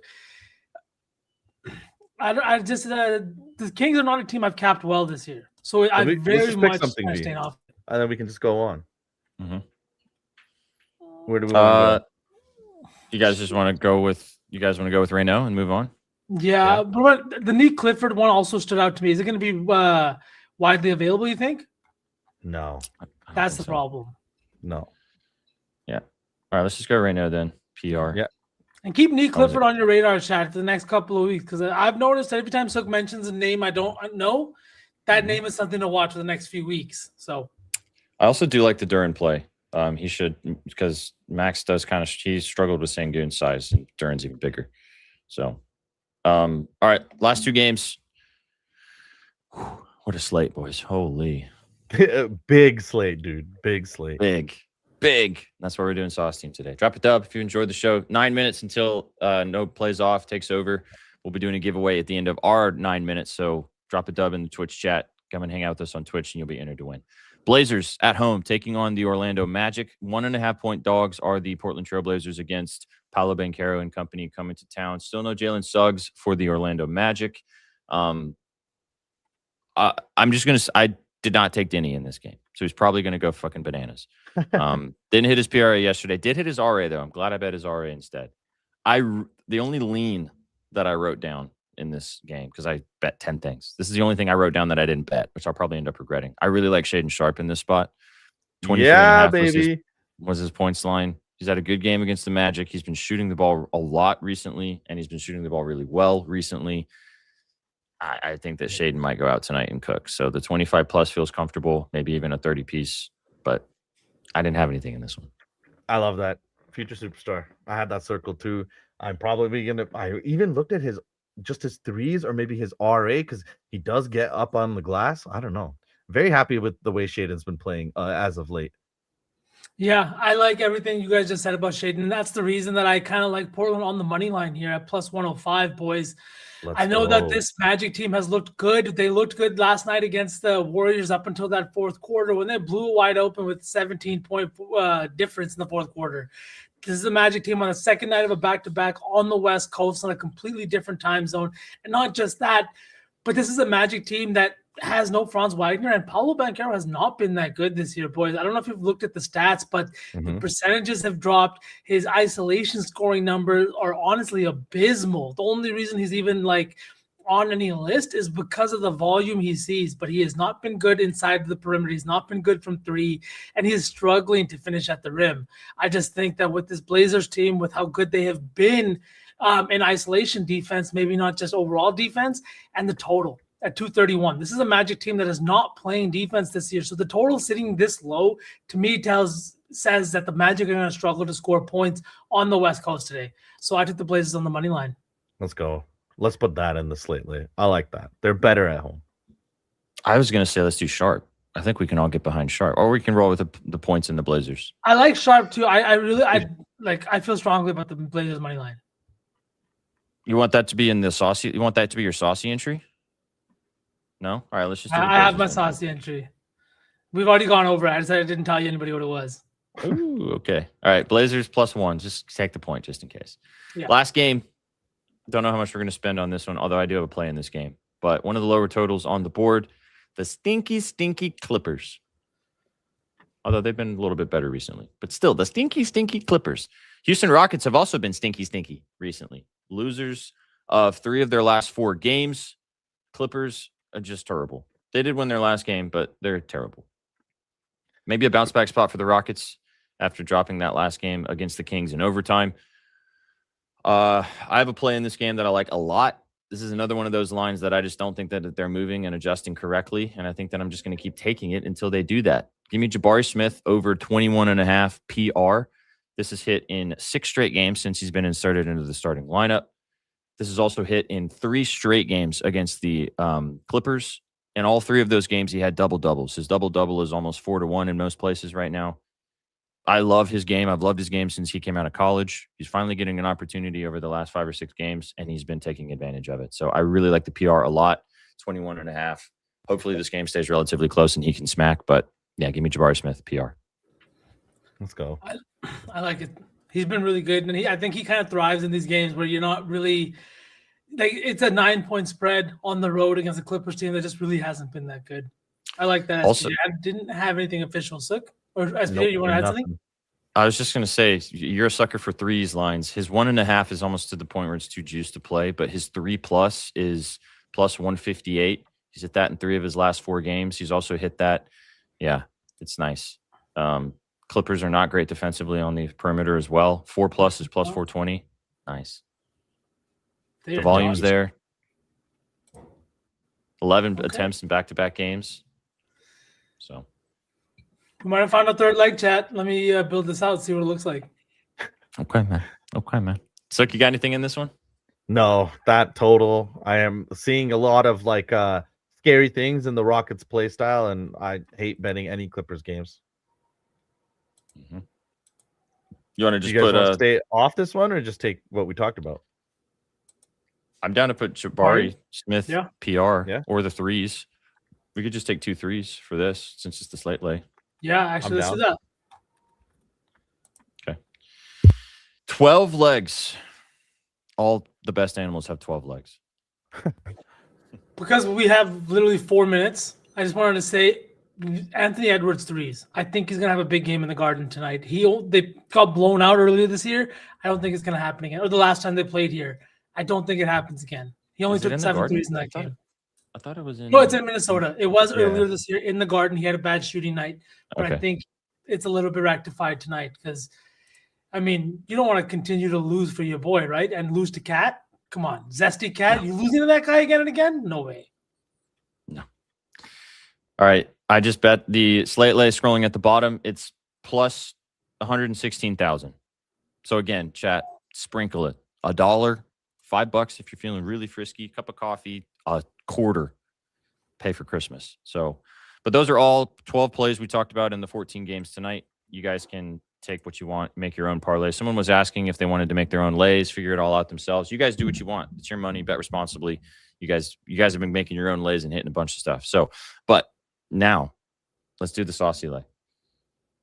We've talked about so much. It's really hard to identify what's your favorite. But if you had to choose, Duran? Is Duran yours? Yeah. PR? PRA. Or PRA? 31 PRA. All right. Okay. Duran, PRA, 31.5. All right. Sauce man? Dylan Brooks over 20.5 points. I'm sorry, boys. That's the one. Fucking I was not expecting that. That's why I didn't bring it up when we were talking about it because I didn't want to have any arguments. Now we've only got 2 minutes till the boys go live. So, All right, 2 more legs, SPJ. Where are we going? Oh, freaking freehold list. Dante DiVincenzo, PRA. I believe one fourth leg. What's the PRA? 18.5? Oh no, it's higher than that. Let me just see what the live line is right now. 23.5 for Dante DiVincenzo. Last leg. Thorb likes the NBA. Thorb, you got a bet in the NBA tonight? Oh, looks like he does. He You got a does. bet? You want to go? You want to get in the parlay? Thorb, Yeah, let me in. Hold on. Let's go. put him on the Favorite spot bet. real quick before the show starts.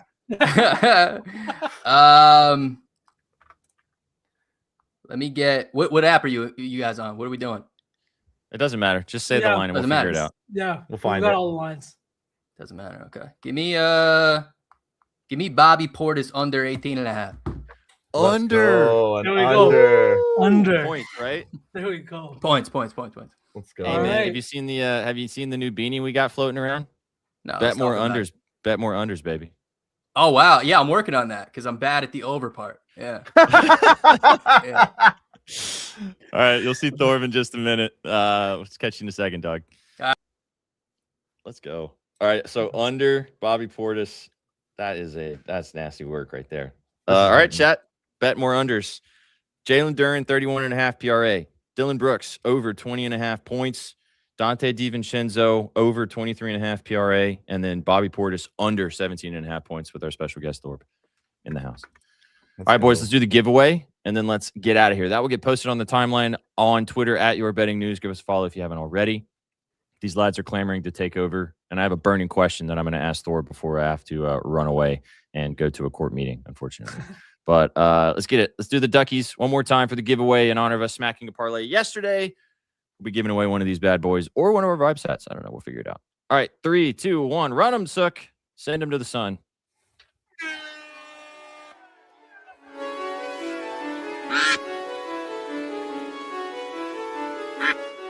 Who's getting today's unders beanie? Unfortunately, it's not Jeff. Okay. Jeff Nelson's cooked. Absolutely cooked. So All right, Jeff here's the is move. just really cooked. Stayed at the front way too long. Oh my God.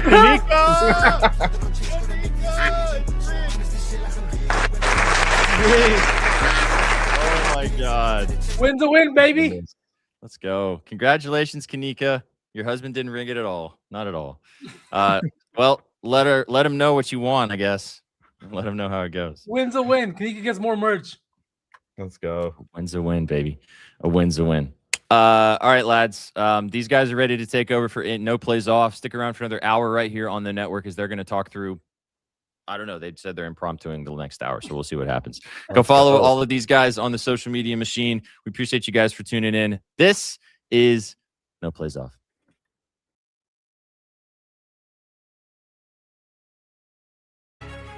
Come on, man. Hi, Captain. See you, what up? Adam, what up? Look, yeah, the mic's hot, baby, take no days off. Them other pods, everything that they say soft. No plays off, no plays off. Yeah, the mic's hot, baby, take no days off. Them other pods, everything that they say soft. Adam, see you, this is Thor, it's no plays off. Yeah. I know I ought to let you keep going. What's up, man? How are you? Fantastic. How are you? I'm good. It's no plays off. I think people know that by now. Episode 3. We're not going to count them out every single time, but while we're in single digits, feels good to remind everybody that we are here. Now, you will notice if you're watching, if you're listening, me, Adam Kaufman, Thorb, no Sia Najad, because Sia, we had to say see you later to Sia because he's busy. He's got things going on. What can we do? What can we do? So, live is what we're going to do over here. There's two things, though, if I got to scratch a little itch. One, the show before us ran over by 60 or 90 seconds. Mm-hmm. And I know I tend to get crap when I do that to the show after us. Yeah. And yet, no apology, no hey, appreciate your patience. Did I join that stream by accident? How'd that happen?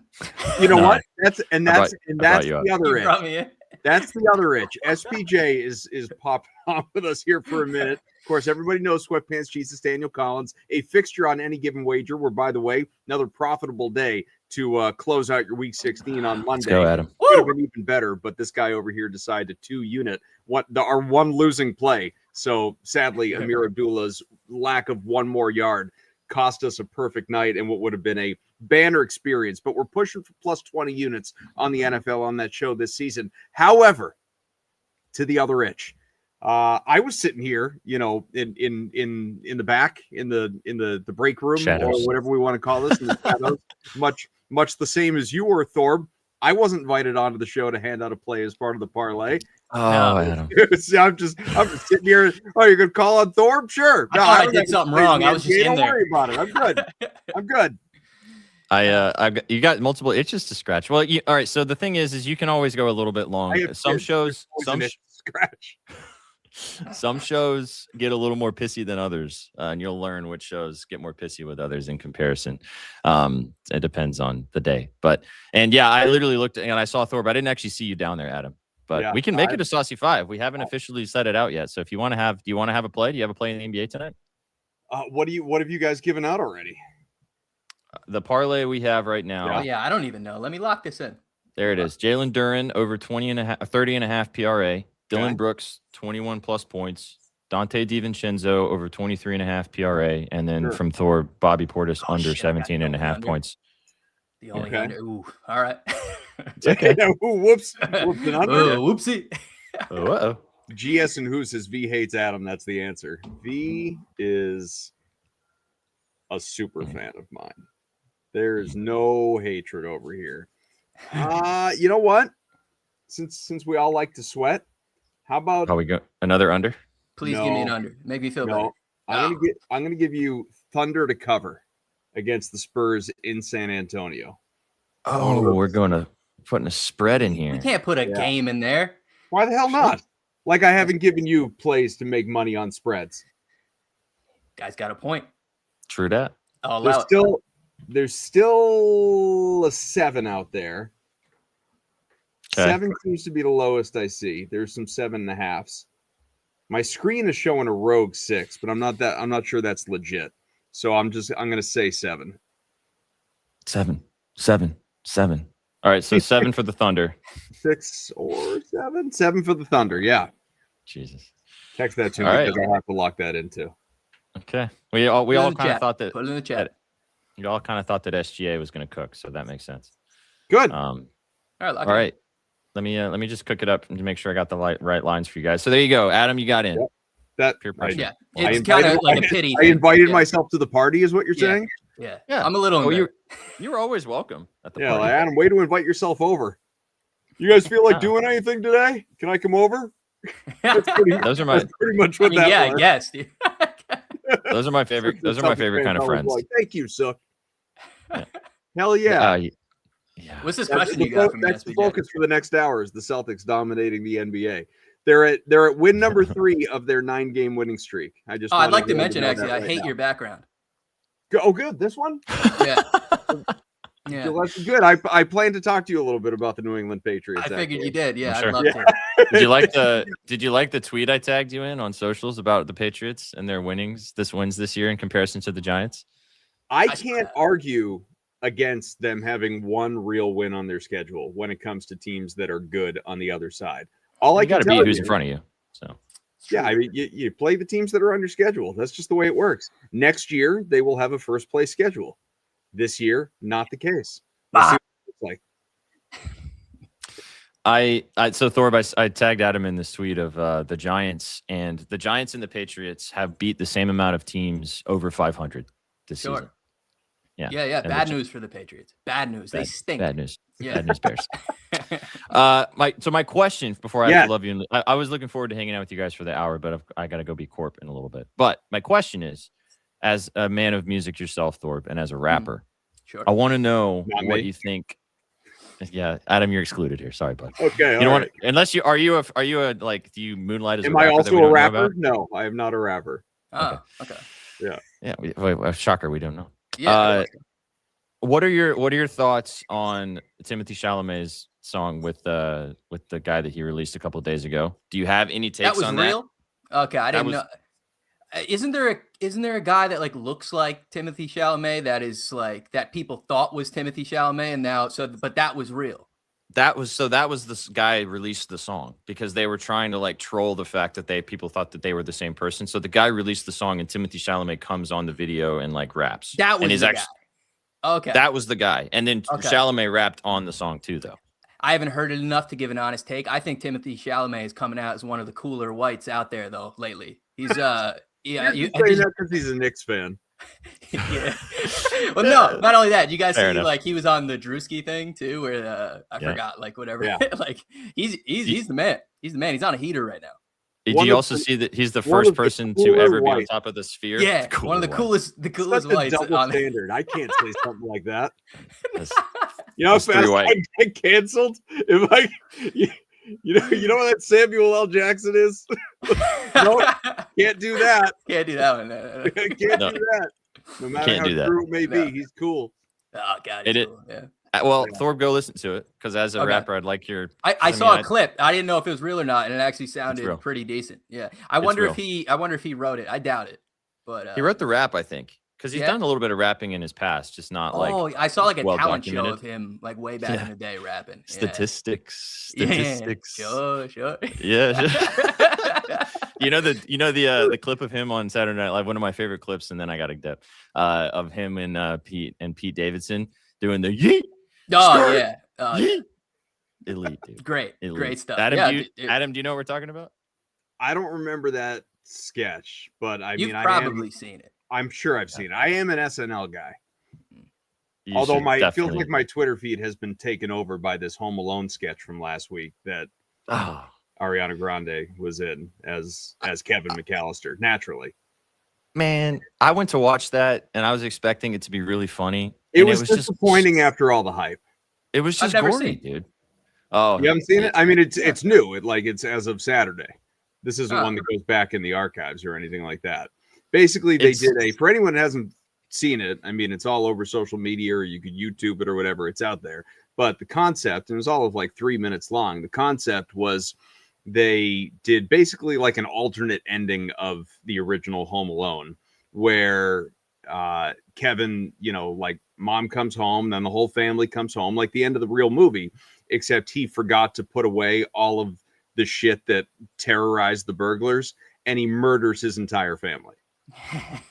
but it's like gory, like Yeah, crazy murders. Really? Yeah, the Yeah. concept is not bad. It's Okay. just I didn't love the execution. Sure. Did I hear Ariana Grande was involved? What was that? She was Kevin McAllister. Oh, Yeah. She was the That's- host she of was- the show. I'm confused. Looks a little uncomfortably like a 12-year-old boy too, but that's a whole other thing. Sure. I used to be a big fan of Ariana. Now she kind of looks like Was- sickly. Was that You know Yeah. what I mean? back when you grew up watching Cat and whatever the No, hell? it no, was wasn't a called? big fan of that stuff. Wasn't a big fan of that stuff. Like her sounding like a child. Nah, you know what I mean? But Yeah, that doesn't do it for you. nah, Hey man, as somebody I'm as a normal somebody guy. as somebody who likes a little meat on the bones, she's like Stick figure. she's too skinny. Like also at- the girl who stars in Emily in Paris. Have you seen? You guys know what that show is? And the lead actress in that show. Is that on the flicks?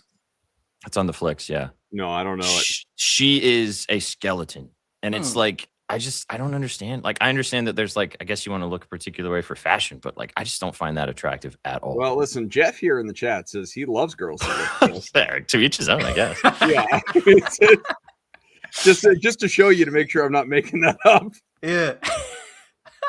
What, Gerald? Why? What did I say? I didn't do anything. All right, I gotta leave, boys. I I'm look sad I like won't get someone to- who sings show tunes and not rap songs. I'll have you know that I will sing show tunes and rap songs. So I am. You look both. like you were in an a cappella group. I wish I had the ability. If listen, Pitch Perfect. have we not seen the Pitch Perfect movies? That Oh, you trying yeah. to make an acapella cool again? It was cool. Good movies. Pitch Perfect, the original, real good, real solid. Real good. Yeah, I I mean, enjoyed we it. really didn't need a third one, but the first No. two enjoyable. Yeah. Wow. Brittany Those Snow, in the- big fan. those in the Thoughts second on and Brittany Snow? Big fan. I'm a big Brittany fan. Snow's great. You know who's I'm a fan of? You know who's in both the second and third movies? Mrs. Josh Allen. Haley Yes. Steinfeld. Oh, Haley. Oh, I found out some. Are we going to talk about this on right now because of how you feel about Haley Steinfeld? Is that going to go in this episode? I'm a fan of Haley Steinfeld. I mean, not in That's- like to the amount that I'm allowed to be as a married man in his mid 40s. What's that amount get to? That's a what is- great question. What's the the limit number? on that? Hey, The limit does not exist. The limit does not C exist. is in the chat says Nickelback lead singer bumping me off the show was not on my bingo card. Burn. Look at this. Burn. Look at this photograph. You sound just like him. Thanks, man. Chad Kruger. I've been called worse in my life. Actually, my hair was. I had a friend. It and I would be really- hilarious if you had a photo of Sia in a picture frame that you just stared at, like the Wolverine looked meme. at- Looked meme. at longingly. Yeah. Bless you.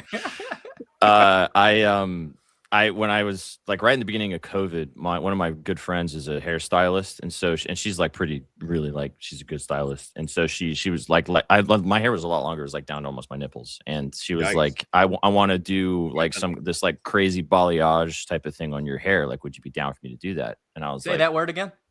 balayage. Yeah, elaborate on that. It's like What's the point of origin? it's like a Use it in a it's like sentence. I just my hair did. got You did. balayaged. Oh, fuck. Use it in a different sentence. Is it Like, a difference? If there's any girls listening to this podcast, they'll know what I'm talking about. It's like a highlighting aspect of your hair, balayage. For sure. Anyway, Oh, yeah, I'm positive, and I got it done. And I told her when she did it, I was like, I just don't want to look like the fucking Nickelback guy. Like that's the only thing I don't want to look like. And she actually did a pretty decent job of it. Now Hell yeah. You got a pick? you stayed I can committed send to it. it ever since. Put Yeah, it in the chat. Yeah, put it in I'll the send it to you. I'll put it in the chat. Thank you. Do you have a favorite Nickelback song? God, yeah, I do actually. Let me think on this. I have to. I don't remember the names of any Nickelback It's not songs. I need it's to not Google over it. a Nickelback song.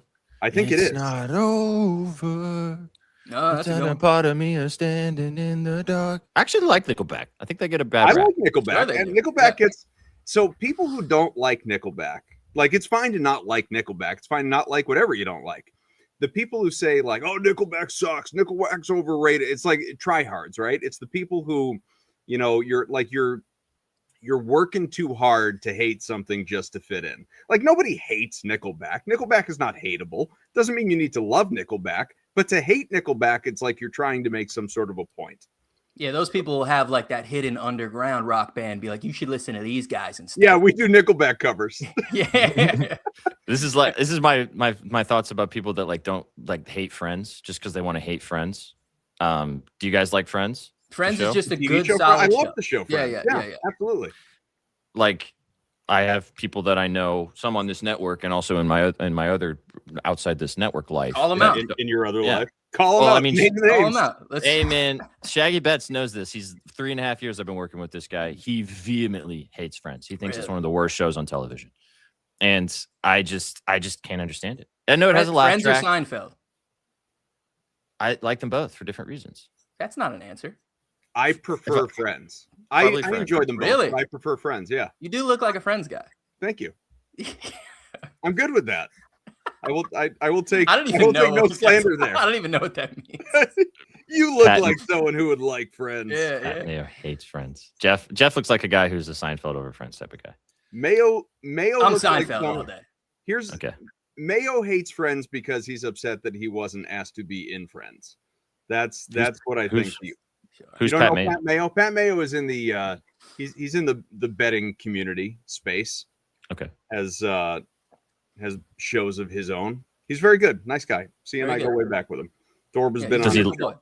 Is his real name Pat Mayo or is that his like gambling Twitter online name? No, I believe That's actually a good I question. believe I would that is assume a- it's I would think assume it's a his legal real name. yeah. I Yeah. believe that's God given. I guess I'm not certain. Yeah, I've he's never asked. sponsored by Mayo as like Yeah. a whole. Yeah. That didn't work out so well for He Will does Levis, ask, so I don't know. listener question: does everyone think that their stylist hairdresser is the best stylist hairdresser? Probably. I haven't really had a Yes. consistent one in years. I mean, if you can't tell, looking at my mop here, I'd be fine going to. I go to a barber shop, but in a general sense, like Are I'd you be a fine. Supercuts guy? I'd be fine going to Supercuts. I don't go to Supercuts. I have gone to Supercuts. That's like the extent to where I care about the end product. I would be fine going to your run of the mill. Did You Sia know, ask like, that question? Sia asked He that did. question. He would Well, say Sia- stylist and say it's a barber. Sia cares a great deal about his hair, though. Yeah, it's true. I mean, it Looks looks great. great though. Looks Yeah, great. it looks great. It looks terrific. So his might actually be the best. He's got. I mean, how much product do you think Sia uses though? Because there is a natural shine to that. Is it hairspray or like He's using some sort gel. of a matte clay. Matte I would Clay? ass- Yeah. You know what I mean? How long do maybe you think it takes? I think he's gotten good at it over time, and I think it's a quick process now. I think that's fair. 15 to If Sia's still in the 20 chat. He 15 can, minutes. he can let us know. I actually found a barber recently.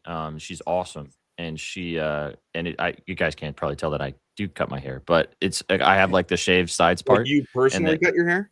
No. I'm saying get Okay. haircuts, I guess. Sure. But she trims my beard, and she does like a really good job of edging it out. And I've never had anybody that's been really good at that in my entire life, and she's awesome. So I go and see her like twice a month at this point. And Do you get fade my- your beard at all, or you just let it rock where it's at? I fade it up a little bit around the edges, and then she gives me a fade like underneath. Because when I put my hair in a bun, it's like a little more clean around the edges. And I had never really had that before. I just kind of did it at home, and man, I was really slumming it. Holy I used shit! to cut my hair in college. I looked horrible. Oh, let's go. Yeah. What was your best? Did you do a mohawk? Do you have a Fall mohawk? Bald No, and other I tried. Like I couldn't fade, so I just looked like a box. It was bad. It was bad. It was really bad. We didn't have a lot of money back then. You know what I mean? Hey man, Didn't gotta have do what you gotta do. Those Hondo parlays that he's throwing out now. No, dude. That's Yeah, it barber wasn't money back legal in the back day. then. V says my barber is the best. I'll put him up against any of y'all barbers. I didn't know this show was going to. I know we usually don't come in with a rundown, if you will. I didn't know we were going to devolve into my barber would win in a fight against your barber. Yeah, But we here never we know are. where it's gonna go. To be honest, You never- SBJ's been on here way longer than he thought he'd be on. Yeah, well, he thought he Yeah, was I going to should've- a meeting. Yeah. I should have left. My meeting starts in literally 5 minutes, and I I should said have Yeah, you left just you don't might- go anymore. 5 minutes ago. I have a show Holiday. relevant question though for you, SPJ, because Okay. I think you're doubling as our producer. I know Sook was hanging out in the background there for a little while, so I didn't know if he was doing it. Thorb's Week 16 wrap recap is out. It exists. It's in the world, but we do like to show it here on the show for anyone who missed it. We do. Do- We do if it's in the inbox. But Did you not send him Listen, a man. freaking rap? questionably? All right, everybody, hold on. 17 times I said, hey, send him that rap. Yeah, let me do that as soon as I finish staring inside the window of the gym. Listen, I'm gonna send him the rap. Listen, hold on. This is an easy fix. This is an easy fix. We can Welcome to handle it. 2025. We have email. You could just upload it yourself on the side. Is that too many buttons? Don't confuse me. Don't Sia confuse says me. no gel, no hairspray. I'm calling bunk on that. He's going with the Matt. Going with the Matt Clay. Then got to be. That hair does not just naturally sit like that. Correct. Yeah, that's like water doesn't do that. Water does this. Yeah. Water It's doesn't just do that. His hair's just permanently excited. Is that how it is? Something about check your marriage. email, bro.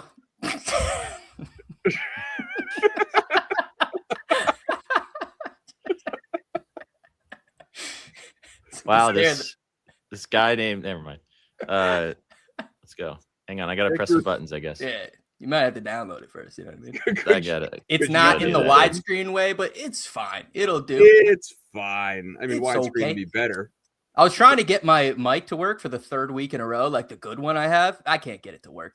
I don't understand technology or anything really. Jeff You says, sound "What good. keeps it up then, Sia?"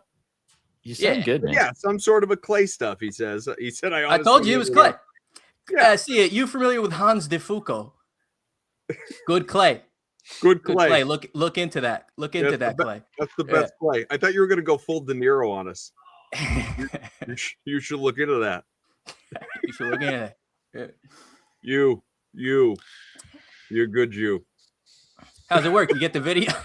I'm working on it. Hang on. How's that video? Oh, What time's your oh, it's meeting? playing in my ears. Ah, Oh, he hears it. Jesus. Bing, bang, Hey, the boom. Saucy Five has been tweeted out for anyone who missed it. Let's go. I invited you're in myself there. for that parlay. I want you to bet it. You got to bet it now that you're in there. I'm gonna Like bet it. somewhere. I'll we put have way hit- too much on that. We hit. Adam knows this, Thor, but you don't know this. We've hit 7 parlays in the last 7 days on the network. You could, Thorb, you could quit your job. Retire. Yeah. Yeah. God, I could have bought a Ferrari or something.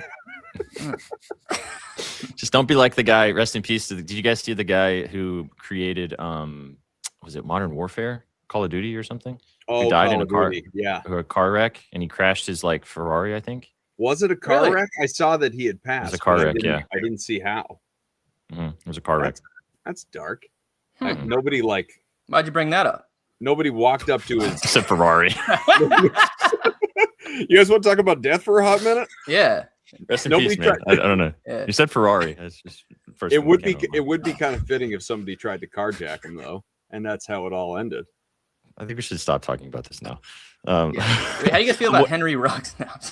I'm with. Oh Jesus. Big DK Metcalf guy around these parts? No. Oh yeah. What an Oh, yeah. idiot! Yeah. What's your thoughts on that? We think that thing's going to drop down to 1 game. The appeal. I don't. It's hard to give him 2 for that. He didn't even really I- go after him. He just gave him a little shove. We for think a an lot. N bomb was dropped. Probably. Maybe. Who knows? He claims that something racial was said. Sure. Sure. And something derogatory about his mom, I think, was the other thing. Oh, his mother. See, the thing is I think that which- would cause which is me to worse? react like that. That. Which, I mean, both are which would- terrible. But Yeah. like, because you can be called some shitty ass names, and I'm sure that DK Metcalf, unfortunately, with the world we live in, has probably been called some shitty ass Sure. things in his life. But don't go after somebody's mama, man. Sure. Yeah. Like- Pamela Metcalf is a great woman. Pamela Metcalf. Are you looking at a picture of Pamela right now? I made that up. I don't know her name. Dude, if her name's Pamela, holy. There's I no got way. the video. I got the video loaded, and then I got to get out of here. You guys ready? Oh, there's a video? Not not of the Pamela. Metcalf. recap It's that a I Pamela totally emailed Metcalf before video? the show. Please, 100%. somebody just start this video. What the hell is going on? We got a lot up on the plate. Ram Seahawks was lit and that was right out the gate. Had a backward pass that was left on the grass. Then Zach picked it up and had the game changing fast. Then it's OT. Yeah, and Puka had the sauce, but kicking it with streamers may result in an 8 loss. Wait another overtime. Onside kick with a quick Caleb John and his curtains. It's confusing like the steel one. If Pitt got a chance, I'm giving Jessica Biel one. Anything can happen, the Steelers done caught him lacking. 9-6 on the season like Rodgers back in the packing. And I see you. Yeah, they punching through the league too. Heard DK gon' change his name right to DQ. I had a chick going ghost on me. I said it's cool cause my team defense is already see-through. I'm used to it, we in the sewers. Fans trying to tell me, hey, the QB's newer. I tell them, man, it could be you, or yours. And we'd still probably lose to the Milwaukee Brewers. It's great. I'm really happy. Oh, boy, it's great. Welcome to KC, where nobody's ass so safe. The BBL Jets, them boys is so ash, I could think it's fake. Should be on Is It Cake, the same show with Mayfield, just forgot how to bake. Jags got it going, brother. True grit on the field. I guess Liam really could have been a Cohen brother. I ain't never believed, so now before I gotta leave, I guess I owe him, brother. Salute, really I could group.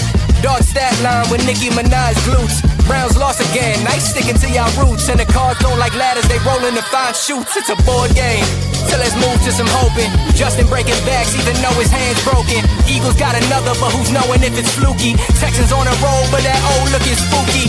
Yeah, the Pats had a great day. If the Dolphins don't kill me, I think Drake may. Y'all don't deserve it. Y'all don't deserve it. Y'all don't deserve shit.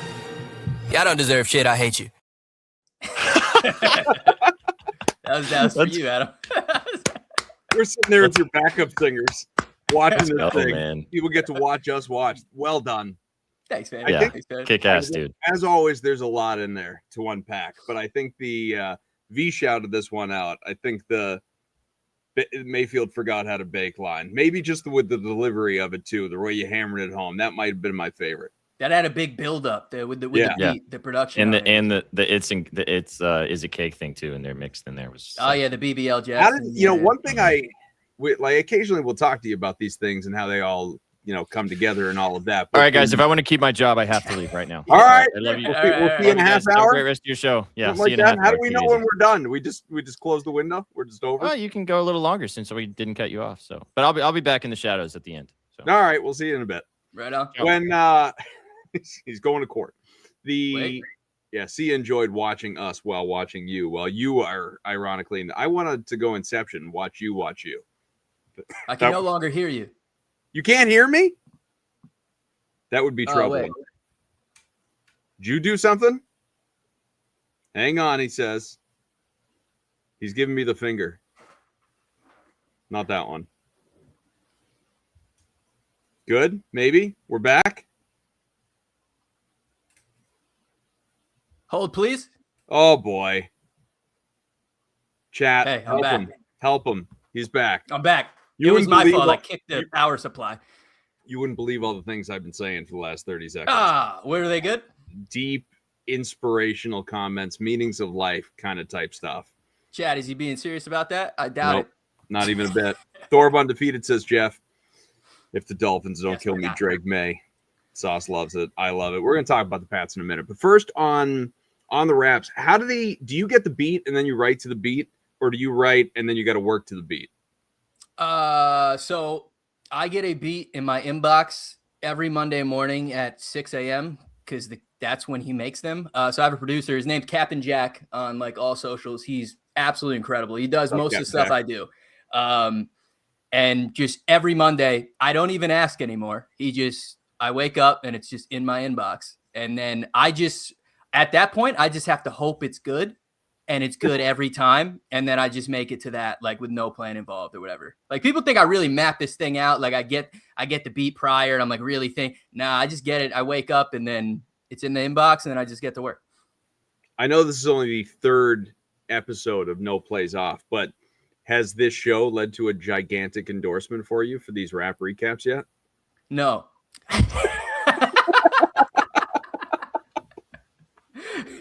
But if you're out there, yeah. if you But, want it, I expect here. it to very shortly, naturally. Yeah. naturally. Yeah. So I'm glad. I always, with my bias, I'm always curious how you're going to handle the Patriots, and it was an appropriate ending. True. But while we were coming in here without a plan, one of the things that I did actually plan to ask you about, the Dolphins fan that you are, for anyone that doesn't know that, Thorb, just a beaten and battered Miami Dolphins fan. I don't need to tell you all the things that were accomplished around these parts during the Tom Brady, Bill Belichick run. I'm sure, even though Miami couldn't take advantage of it, you enjoyed these last handful of years, where since 2020, it was 7-9, 10-7, 8-9, 4-13, 4-13. This year, this team, if it doesn't screw it up, is going to be 14-3, and looks like they've got their dude. Yeah. How? Excuse me. How choked up thinking about it. How does that feel? Yeah. How tough is this for you right now? Feels like bad. This can be a little therapy for you. Sure. Lay on the couch and give us your thoughts. Sure. I can't right now, but Okay. So No couch. now the problem with this is, right? So like immediately after Brady, we had Josh Allen in the division. So that wasn't great because I think Josh Allen is the best quarterback in the league. And then Drake May comes in. You know, he looks okay last year, whatever. He looks fantastic this year. And they don't have much.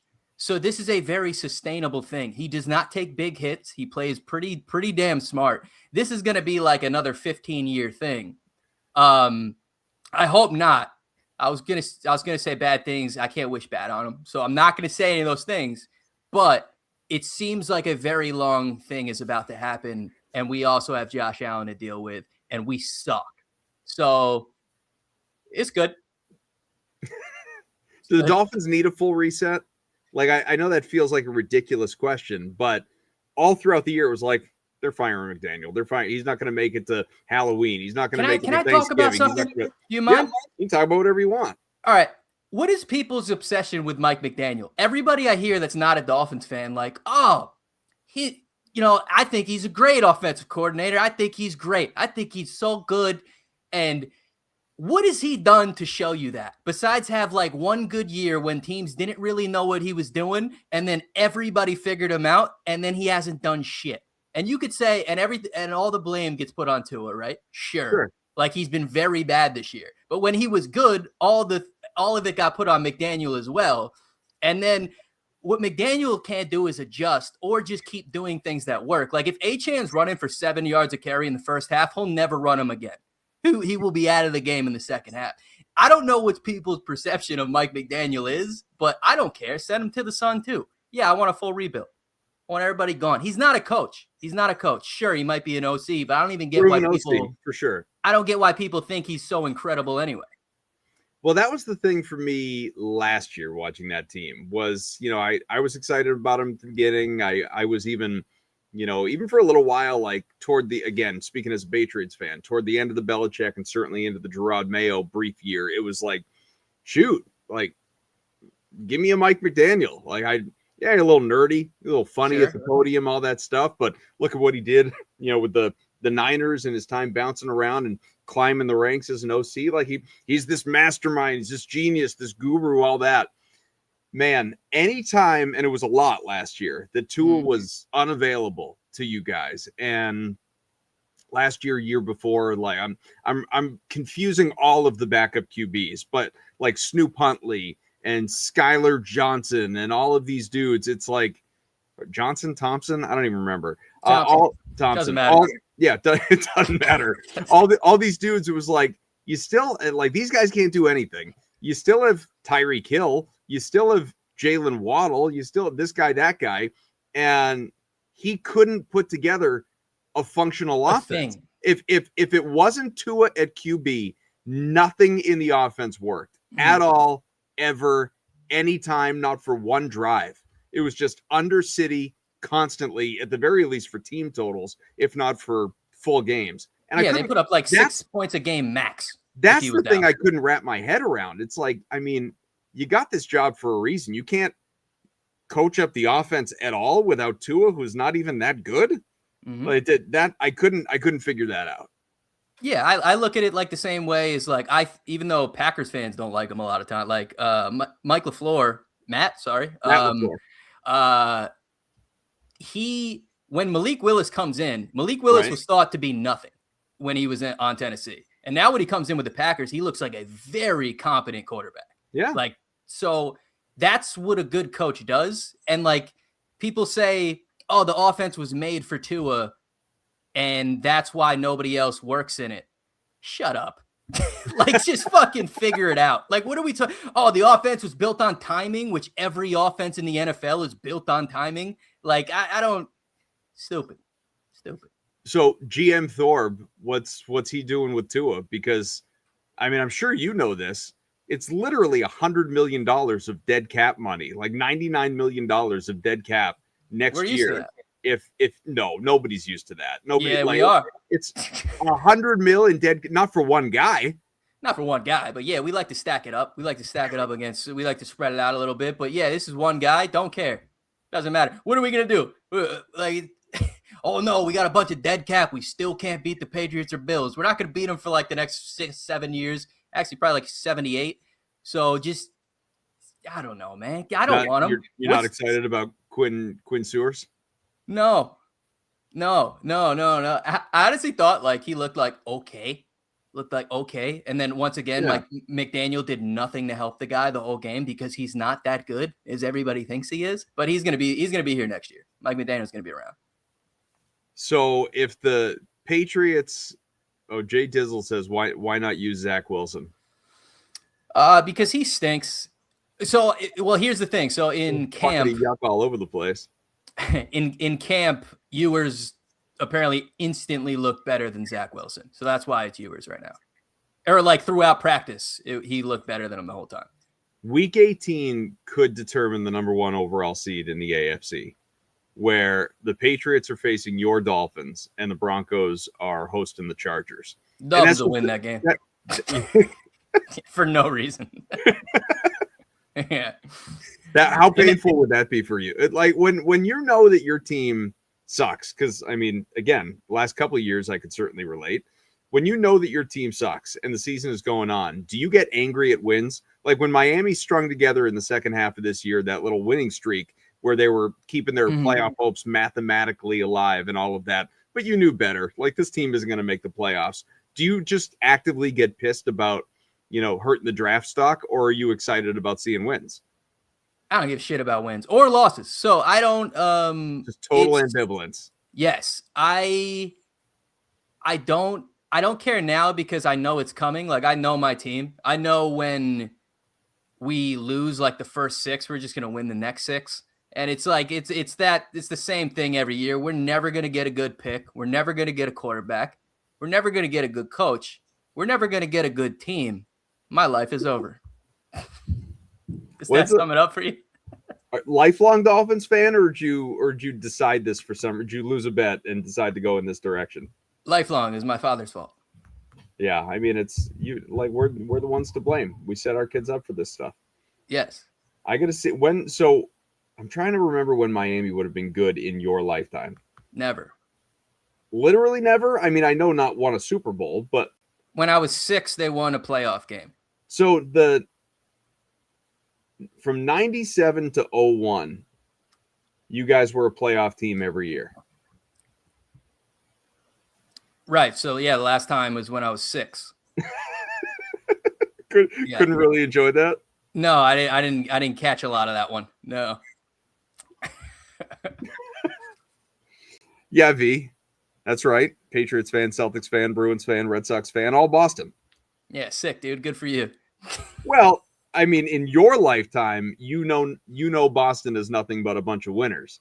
I can promise you there was a roughly 20-year window to begin my life where nobody won anything at all. Yeah, you were a young chap, though.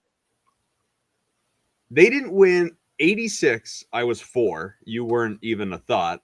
And the Celtics won a championship. And there were multiple appearances in, a championship round over the course of years, whatever the teams. But they did not win a title. I know you haven't seen a title yet, at least for maybe in other sports. I don't know. I only really know you as a Finns fan. Nothing? No. There was nothing from 86 through 01. It was a 15-year window where the city didn't win anything. Yeah, poor guy. Poor guy. Yeah, The I'm history I'm between Brady and May, very difficult. yeah. Yeah, it must have been really tough. Yeah. Yeah, I'm Dolphins, Knicks, Mets, New York Rangers. So, yep, none. The Rangers won when I was born. So it's just the one non-New York then. Yes, and the worst one it could have been. Yeah. Well, I guess I could have been a Jets fan. Like it's like the Jets make me happy. I like them a lot. They're my favorite team besides the Dolphins. 2 in the same division? I don't think that's allowed. No, like my favorite team because they're so bad, they make me feel like okay, you know? All right, that works. Yeah, they make me feel all right. How are you feeling about the Knicks this year? Because the East, I mean, we're getting cocky around here as Celtics fans saying, look at the East, it's wide open, all this stuff. But I know there's no Thunder, no Nuggets, anything like that. But the East truly does feel like wide the hell open. I don't hear a whole bunch of people standing for the Pistons. So you got to feel all right as a Knicks fan, right? Oh, I love it. Your time's arrived? I don't think anyone's beating the Thunder still anyway. So yeah, that's the kind of the problem. But yeah, I love the Knicks. I'm just happy. Like last year they made watching sports of a team I like fun last year. And like that's what I need. That's what I need in my life. So as long as they give me a run, I'm just happy with runs now. Like people get so upset, like, oh, my team didn't win the championship this year. Fuck you. Part of my language. I just want to see a run at this point. I want to see some excitement in my life, and I'm cool. So when they last year knock off the Celtics and, you get to the conference finals and everybody across New York City is losing their damn minds, renaming freaking street signs to, like Brunson Ave and Hart Way and whatever the hell they were, literally through Times Square, renaming street signs as they should. Well, that's what I want to ask you. Like they're halfway there. You still got 8 wins to go and they're celebrating like they just won the damn thing. Obviously to outsiders, to me, it's like that. Come on, New York, like be better, grow up. This is pathetic. To you, that was exciting. That was nice. I also think like rioting and doing that weird shit I hate all that. So no, but like the bing bong in the streets. I'm all like when people like tearing down like stoplights and shit, like that's crazy. I don't like any of that. But I'm all about celebrating a run. We got to celebrate a run. I'm not about like burning down your city to do it, but yeah, New York is crazy. Do you have like your own champagne celebration when they won the NBA Cup? No, but I did. I kept live betting them the whole game, so that was my celebration. So there you go. Yeah, they're good guys. They're good boys. Those Knicks. They're good boys. You out.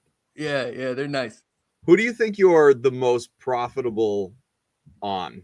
Which team makes you the most money or player? Team or player? Team or player?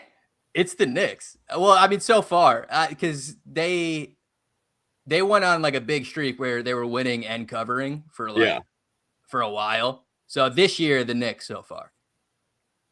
Who do you not bet because they screw you every time? I can't bet a single human being on the Dolphins ever because it'll lose because they suck. So they're one of them. I'm trying to think of a player that like really, really do you have like a player that you can't bet on it like ever? I mean, not so much this year because I've just kind of like stopped betting him. Like I've learned my lesson and I've pulled the plug. But one guy that immediately comes to mind would be like Zay Flowers. Oh, Zay Flowers has such an inconsistent game log where dude is either gonna Jay Dizzle, any Ravens player. Yes. Yeah, anyway, Ravens receiver. And running back this year. It's Zay Flowers in particular for me because it doesn't like he's the wide receiver one, if you will, but could be Henry, could be Lamar running, could be Andrews. It's a random Bateman game, whatever like this dude just even in builders, man. I'm not even talking about you got to clear your yards total and get me 80 plus or 70 plus or whatever the number and go. You're dropping them down. Still can't get you. No, I have had and maybe the lesson here is like don't do builders like this, but I've done stuff before where I might be looking for 30 yards, 25 yards out of Zay Flowers. And either he just doesn't get there or he'll get there like in the fourth quarter. Like it's an unnecessary sweat. That kind of. I'll do these so inconsistent. It drives me up a freaking wall.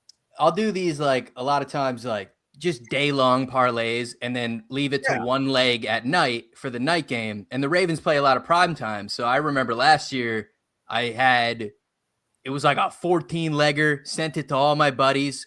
It's every leg is hit. And I put the last leg as just a super easy, non-existent, like, it only won't hit if the guy dies type of leg, just so we know we kind of hit it and we can just watch it. And it was Zay Flowers 25 yards in like a 50-point total game. Like, you know what I mean? Yeah. Like, how does it not happen? Missed. Yeah. I hate that guy. He ruined me and my friend's day. So it was literally the last leg of a 14 legger. Yeah. Oh yeah. It was, everyone in my group chat would have won like over $1,000, and he needed 25 yards, 25. And I think he had like 7.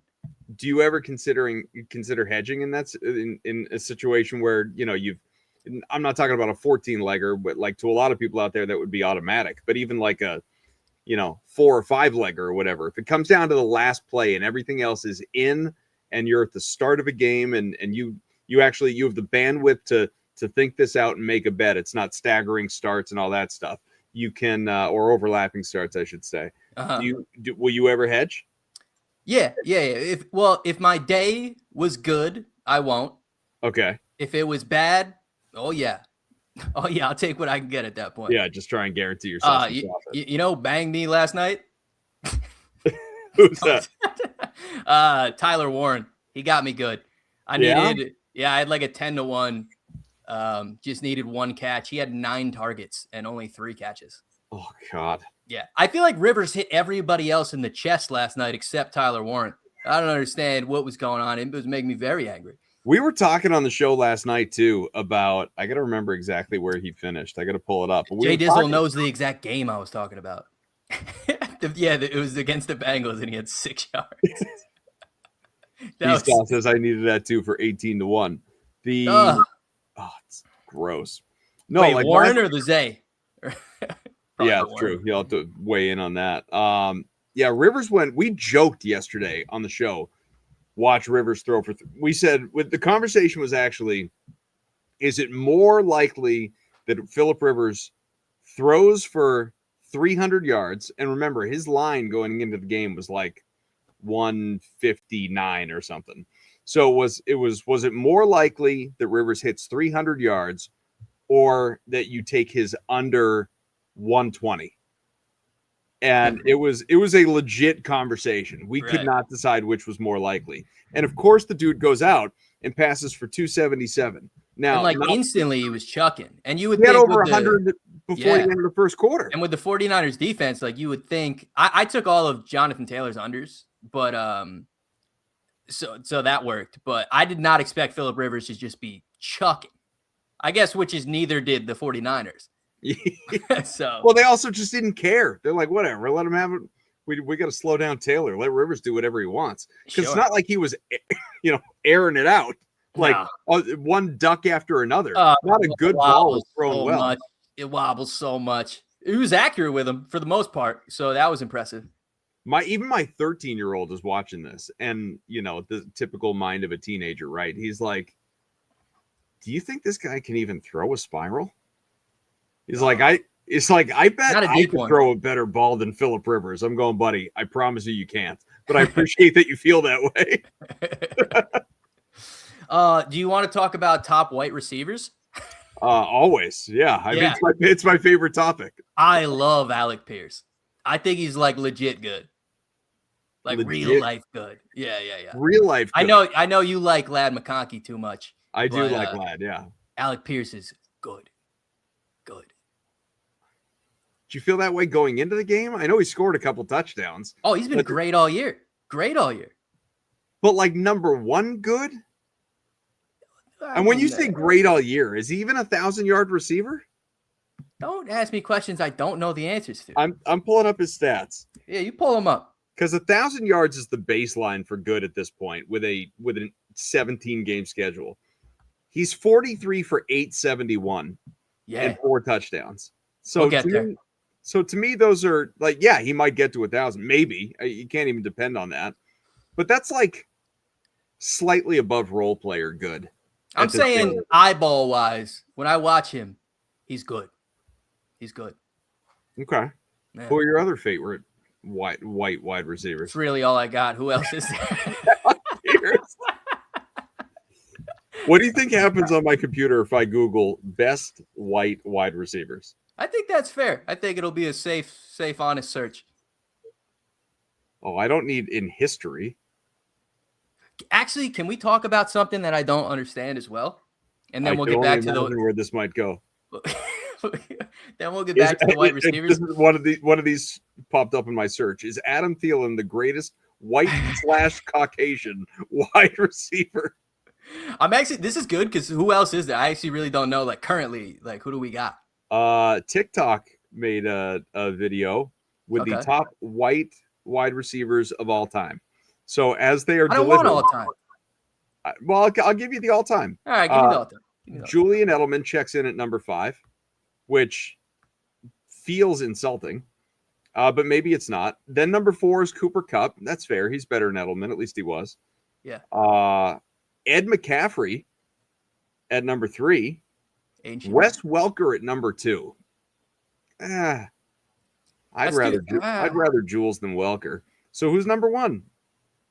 Steve Largent. Okay. That's too old. Too old. Yeah. That's like grainy film old. Yeah, it's too old. That's too old. Yeah. Yeah, I guess. All right. Oh, yeah. By all means, weigh in. We got Jay Dizzle, Tesla. Yeah. Ricky Pearsall. I mean, like at that point, you got to give the edge to Alec. You might have to. I still like Ladd more than Alec, but I get it. Probably, but that's the safe answer. I'm going sleeper. Alec's the best. Sleeper white guy. Yeah. What was your other question? Okay. All right. So now I don't understand this rule. I never have, and I feel like it's called different every time. Did you see the Kenny Gainwell play? The play before half where he caught the ball and like wasn't touched. Oh yeah. When he like landed on the guy and popped up, like kind of rolled off of him. I've seen that so many times in the NFL where it's called down because a body part touches him on the way down. Right. And then he's ruled down at that spot. Do you understand that at all? Can you?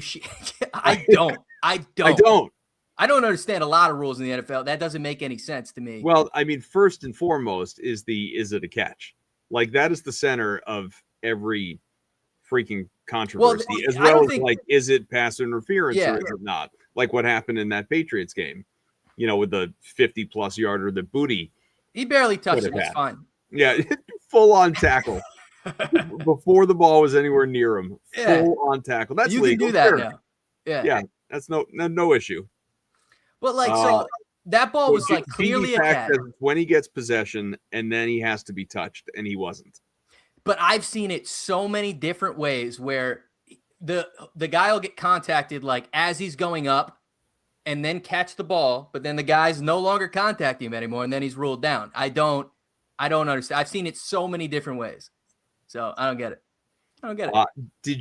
We were talking about stand-up comedy last week on the show. Did you watch that Damon Wayans special that I sent you? No. Also, Dave Chappelle came out with a new one on Netflix. I'm probably not going to watch that either. I don't watch a lot of. Dropped after the fight. Yeah, I haven't watched it. Yeah. It was right after the Paul fight. How'd you feel about that fight? By the way. Yeah, I never know what's real. Was that real? All that real? The giant, big old face on him? Huge bubble. I think it was real. Could have been. I'm choosing to believe it's real. Could also been like a Snapchat filter, dude. I don't know. I didn't know a face could do that. I think did you bet on that fight at all? No. All right. So I had theories going in because DraftKings was like, they're like, oh, Anthony Joshua boosted first round 1 and 2 knockout. And I was like, okay, so those are not possible. And then so I thought that meant round 3. Yeah. So I bet round 3 and round 4 knockout. I missed it. I should have. Was it 6? I think it was 6 or something like that. I think went to round 6. Yeah, well, if he stopped dropping down to hug his legs like half the time, maybe I could have got it earlier, but he spent like 45 seconds around hugging his legs in like a very weird way. I just remember when boxing was good. Like, I am old enough to remember when boxing was enjoyable, as opposed to like you can be a YouTuber and step into the ring now. Yeah, it's Like not that- great. that Well, shit's dumb. to be fair, I don't watch like that wasn't real boxing to me. So No, like, it wasn't. I don't watch. But that's the boxing actual- that makes money now. Yeah, and Jake's great at that. Hey, could we address some breaking sports news for a hot sec? Absolutely, we can. 5-time major champion, you're a golf guy, Yeah. Brooks Koepka is stepping away from Live Golf, effective immediately. How do you just do that though? Won't they kill you? I mean, it says he's stepped away as one of the signature faces since 2022. Does that mean he's retiring? And no, I mean, he could return to the PGA Tour in theory. Yeah, but you can't. There's probably not an opt out in those contracts. I mean, he's got to be some sort of an opt out. Or did his contract end and he's not going back? No, he's leaving. It says he's stepping away. That's fantastic. The PGA needs Brooks back. Is he allowed to just change teams like that, though? That's the question. Well, apparently. Why am I not seeing this? I want to see this. It's there. It exists. You making this shit up? I'm not making this shit up. I see it. There's Shefty. Shefty really covers it all nowadays, huh? Yeah, It's I feel definitely like it's doesn't it feel a little greedy? Yeah, it does. It feels a little hey, I'm verified and Yeah. I'm getting paid on my impressions. Yeah, stay in your lane, nerd. Yeah, and I'm gonna start to tweet out some shit that doesn't concern me at all and is not in my purview, but I can Yeah. make some bank off of this, so I'm gonna do it. That's Sure, what yeah. it I mean, was. because he's going to get a mass amount of interaction. Oh, John- this is awesome. Shams is doing the same shit. Whom? Shams? Shams? Oh, okay. Yeah. What, he's doing that now too? Yeah, he'll tweet stuff that isn't relevant to the NBA or even the WNBA. How dare you? He tweeted something about the White House and Trump the other day, I thought. Wow. Or maybe not the other day, but like fairly recently. Okay. Didn't seem right. Just flat out didn't seem right. It's not good. Oh, this is good. This is good news for golf. I hope everybody Live pissed me off, man. Took so many good golfers. And all those golfers suck now for the most part, except like Bryson. Did you enjoy Happy Gilmore too, and sort of what they did with sort of the like PGA Never Tour seen it. Live Rift? You haven't seen it? Never seen it. You How just- crazy is that? Do you just not watch movies? You're not a movie guy? Love movies. Big movie guy. Really? Yeah, but Happy Gilmore was like also one of my favorite movies. And then like everyone was watching it and like I didn't want to watch it. You know what I mean? You're that guy. Not really, but I don't know. I didn't want it to be bad, so I just didn't watch it. Okay. So It you'd was rather weird. just not know. Yeah. What's Yeah, your I'm down. favorite? What's your favorite movie? My favorite movie? You want a sleeper movie that you may not have seen before? Yeah, I mean, why not? The Prestige. You ever seen Oh, that? I've seen that. Yeah. Yeah. The magic movie. It's good. It's real good. Hugh Jackman in that? Hugh Jackman's in that. Christian Bale's in that. Yeah. ScarJo's in that. What a cast, huh? I forgot ScarJo's in that. Oh yeah. She doesn't look like as she typically does, but it's all right. It's all right. Yeah, it's all right. You want to elaborate on that as much as you can? Mrs. Colin Jost. Huh? Mrs. Colin Jost. SNL. Yeah. No, you've lost me. You just don't watch Saturday Night Live? This is what. No, I'm a clip guy. I'll see a clip here and there, but I won't. You know what I mean? Okay. Yeah. I am Kev says I went to a live tournament this year. Thought it was much better than a PGA event. What do you think of that? Why? Because there's music. I mean, it's true. Yeah, he's a free concert. Yeah, What else the fans yeah. can do. Yeah, it's true. But are you a big golf guy, or did you just go to like have a good time? I guess that's the question. That would be the question. We'll hang up and listen. This is like a reverse talk show. Yeah, You tell yeah. us. We'll wait. Oh, big golf guy. Big golf guy. Okay, so Huge golf guy. All right. So maybe Liv's got it all figured out. The problem is they get no viewership, like no matter how much money they put into the league. They get nothing. Like a lower grade PGA Tour event with none of the big players in it gets more viewership than like the biggest live event ever on TV. I don't pay much attention to golf ratings. I'm not going to lie to you. I just informed you. What do you think about it? Quick, your thoughts. Yeah. Cool. Great. Yeah, dude. Yeah. Yeah. Golf's Awesome. sick, man. You should Golf sick. Dude, golf is sick, dude. All right. We're going to get out of here. because time? It's about that time, yeah. It's not Puckett next. It's expected bets. What do I yell?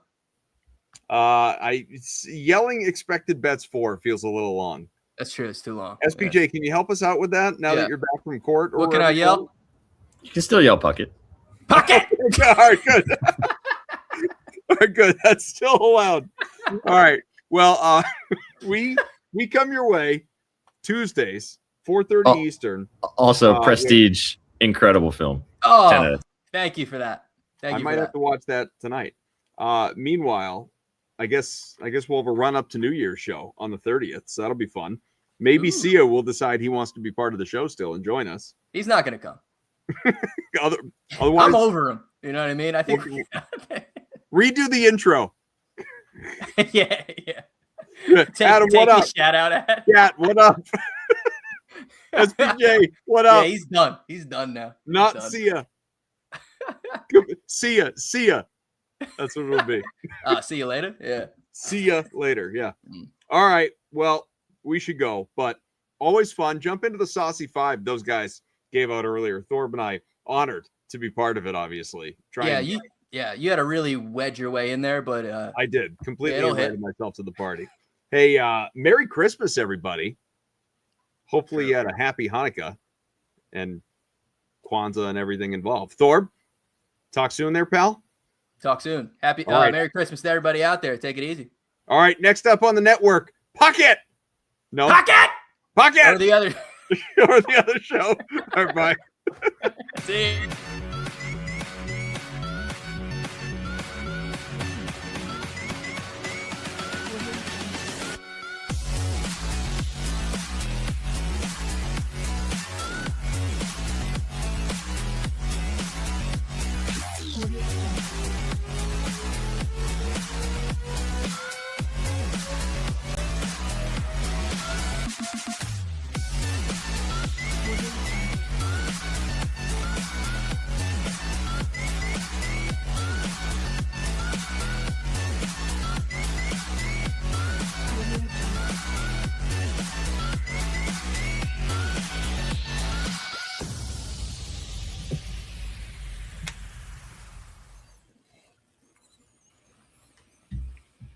Just us two today? Betsky doesn't want to join the party, I guess? Is that what we're doing today? Just us two? No, I think it's the camera angle. The cameras are set up. Yeah, maybe I have to add one more. That's on my bad. Hang on. Let me see if I can add him in here quickly. What is going on, everyone, though? Welcome into Expected Bets for your go-to podcast for all things hockey betting. I'm Gator Betting, joined by my one co-host so far. We'll get Betsky in here in a second. Did not have a chance to update the camera angles already, but there he is. We got him? Maybe? Maybe not. This is broadcasting. There we go. Excellent. That's how we kick it off. All right. Yeah, that's the holiday spectacular right there. It's some broadcasting on the fly. What is going on, guys, though? How are we doing this holiday season? You know, they were talking about Prestige in the last show, and it got me thinking about Christmas movies. What are your guys' favorites? Like, and it can be as absurd as you want it to be, because I know mine are. I mean, I'm just gonna go with Elf. Those movies. I'm just gonna go with Elf. Elf's a classic. Elf is good. All right. Elf's a great one. What were you saying, Franco? Die Hard, of course. Mm-hmm. Yeah. Die Hard. Yep. You know, I'll just the classics. take that.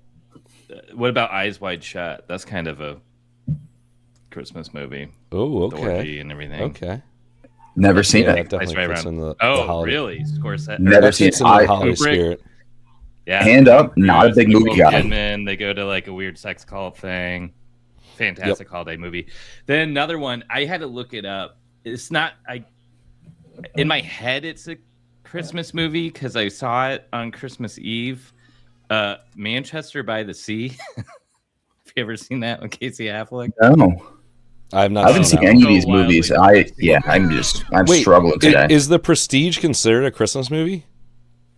Feels festive, like in the same way Harry Potter kind of feels. There's like snow and stuff, movie. right? It's been a while. That movie was awesome. It's been a while though. I need to see it. I don't think I've actually ever seen it. But see, this is a diehard viewer though of noticing that our camera angles are off. Yeah, that we're not in the right spot. So credit to you. That is a devoted watcher of this show because that is impressive. Yeah, if you want a good cry, Manchester by the Sea. Extremely depressing, and for some reason they saw it the day before Christmas. And why are we crying on Christmas? Oh, just go see it. No, that sounds terrible. I don't want to go cry tonight. Yeah, I'm good. There's a little bit of merriness in it at some points, and then it gets sad again. I was gonna say it doesn't sound too encouraging. For being honest. All right. Also, hand up, didn't realize that the Pens and Leafs were starting early today. Yeah, so that's one down. And you know what? I say we let's just skip Dallas, Detroit, because that's starting in no, it's an hour. It's an hour. Yeah, we can go through it quick, though. Okay. We can go through it quick. I actually have at the same time, I have nothing in that game. So I think we just skip it. We can probably skip Philly, Chicago.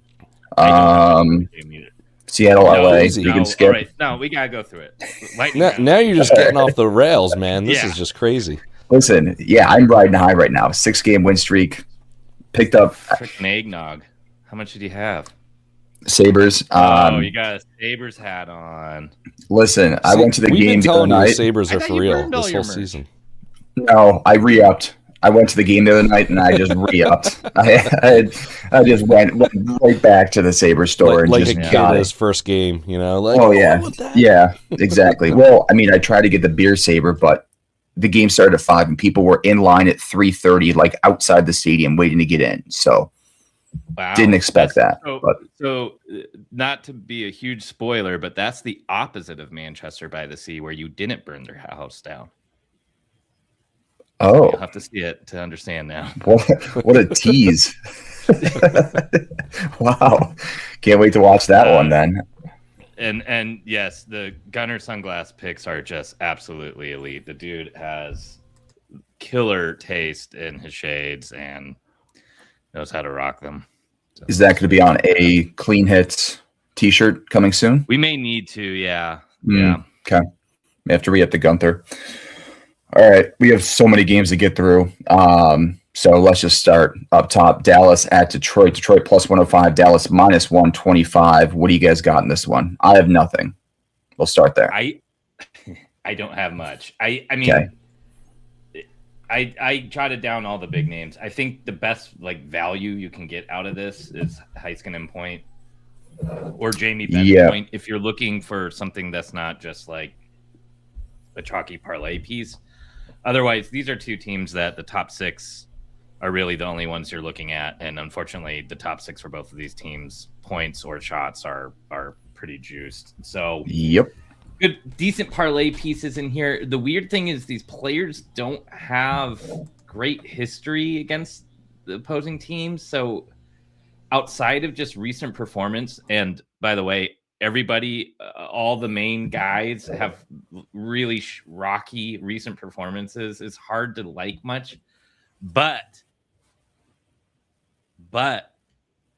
there's a 3-letter named person here on a 1.5 shots on goal prop that has piqued my interest. Ooh, I know you know who it is, Franco. Oh, yeah.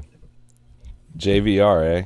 Hell yeah, it is. Oh. JVR coming off 2 6 shots on goal performances. He did have a dud against Washington, but with Kane out, it seems like he's been getting a little bit more attention. in time on ice. He has hit his 1.5 line in 4 of his last 5 games against Dallas, averaging 3.2 shots on goal. That 1.5 line is about minus 125. If you're feeling spicy and want to make a little JVR shine, this is your night. You're just the day before Christmas Eve, you're telling the people to put their hard-earned money on JVR 2+ shots on goal tonight. Yeah. Hey, there you go.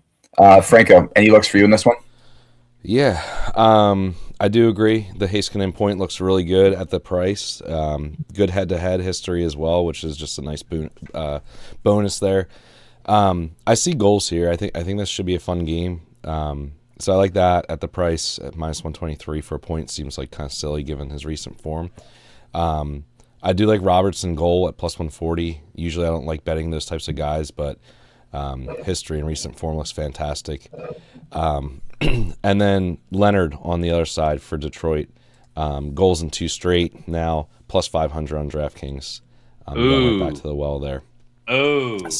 Second line with I Kopp like that. and Kopp and DeBrincat and power play too. So, good value here on that. I think Robertson I'll probably do straight and then throw him in a parlay, though.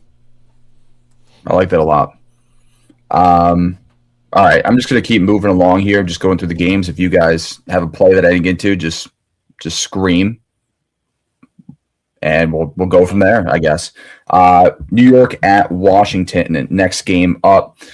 Washington, where is this? Odds. Washington minus 162. New York plus 136. I got 2 props in this one.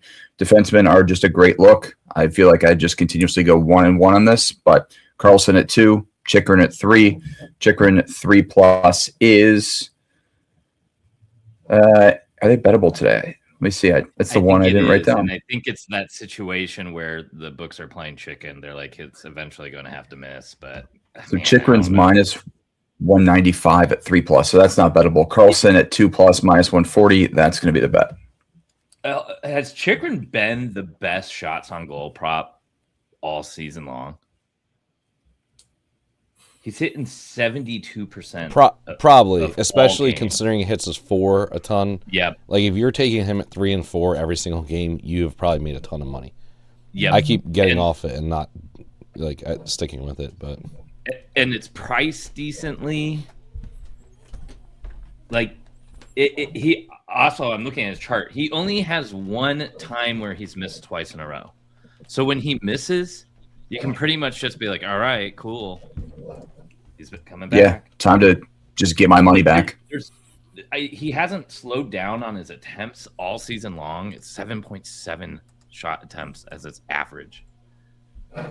Now, New York has been leaky to defensemen, and Chikrin doesn't have the best history against them, but he's like a totally different player this year. But yeah, you know who does? Carlson. Great history, great home splits. So at minus 140 tonight. I mean, I get he's missed the last 2, but 5 attempts, 4 attempts. The attempts are still there, just not getting through. So maybe he gets lucky tonight. Anything for you, Franco? I want to see if they give us Ryan Leonard props. I'm only seeing his goal prop, but it looks like he's on the top line, top power play, and he was red hot before his injury. Maybe we give him a game or 2 to get back, but if I see his point at like plus 120, plus 140, something like that, I'll bite. I don't particularly like this game for an over or anything like that, but I just thought that was intriguing that he's going right back to the top line coming off the injury. Nice. You're muted. That too. You're muted, Gator. Well, I'll talk over him like I normally do anyways. That's about all I have. Yeah, this game, is one if you want to scratch off a game, this is one of those ones for me. Yeah. There we go. Trocheck's been awesome lately at 1.5 and 2.5. Not the best matchup tonight, but just maybe a player to circle. Or I think 1.5 is a great little parlay piece. Yeah, totally dudded against Nashville, but otherwise it's been pretty dang good since returning from injury. Decent history at the 1.5 against the Capitals as well, but I don't know if I would trust it as a 2.5. Yeah. Like that, yeah. All right, next game up, Montreal at Boston. Boston is. Let me see if I can find the lines here. Computer's slow. What else is new? Boston minus 120. Montreal even money. Lindholm point minus 150. Ugh. I'm very tempted to just lay the number on that. I mean, why wouldn't you just add pasta to it though? Yeah, or Because geeky. of missed spots, Just especially do Lindholm and because of geeky. last match. Yeah. Yeah. Point I think stacking. that's the way One to of those- approach it. I'll just stack home Lindholm and geeky. Yeah. Demidov point as well, minus 122 on FanDuel. I love that as well. I think we see goals here, but the issue again is we're continuously being priced out of markets. You talked about it before, Betsky, but there are just, it feels like everything now is just a parlay piece. It's crazy. Well, no, not per. I mean, there. Yes, I agree, but in this game, give me pasta shots, man. That history against Montreal is just so sexy. He's hit against them, and 9 of the last 11, averaging 10.8 shot attempts. He understands his team's history, even though he's from Czechia. Knows that the Bees need to spank Montreal, especially at home. Just missed against Ottawa, even though he had 11 attempts. Yeah, give me it. It's like minus 110. Insane. Yeah. Franco, Another anything in this that looks one? really nice. Oh, sorry. Go ahead. Go ahead. Charlie McAvoy point. That's where I was going. Yeah, I would much Well, I'll rather let you pitch go it. with him. I'll let you pitch it. I'd much rather go with him and Zaka as well at their prices than looking at Lindholm personally. I get it. Lindholm's playing with pasta, but both McAvoy and Zaka are on the top power play unit. Both have been red hot recently. Points in 3 straight for McAvoy, points in 4 straight for Zaka, and both have really good histories against Montreal. Again, I agree with you guys. I think we're going to see goals here, so I like that. I don't mind looking at Demidov point at minus 130 or Slavkovsky point at 105, plus 105. So at that point, both are bettable. Stack them up.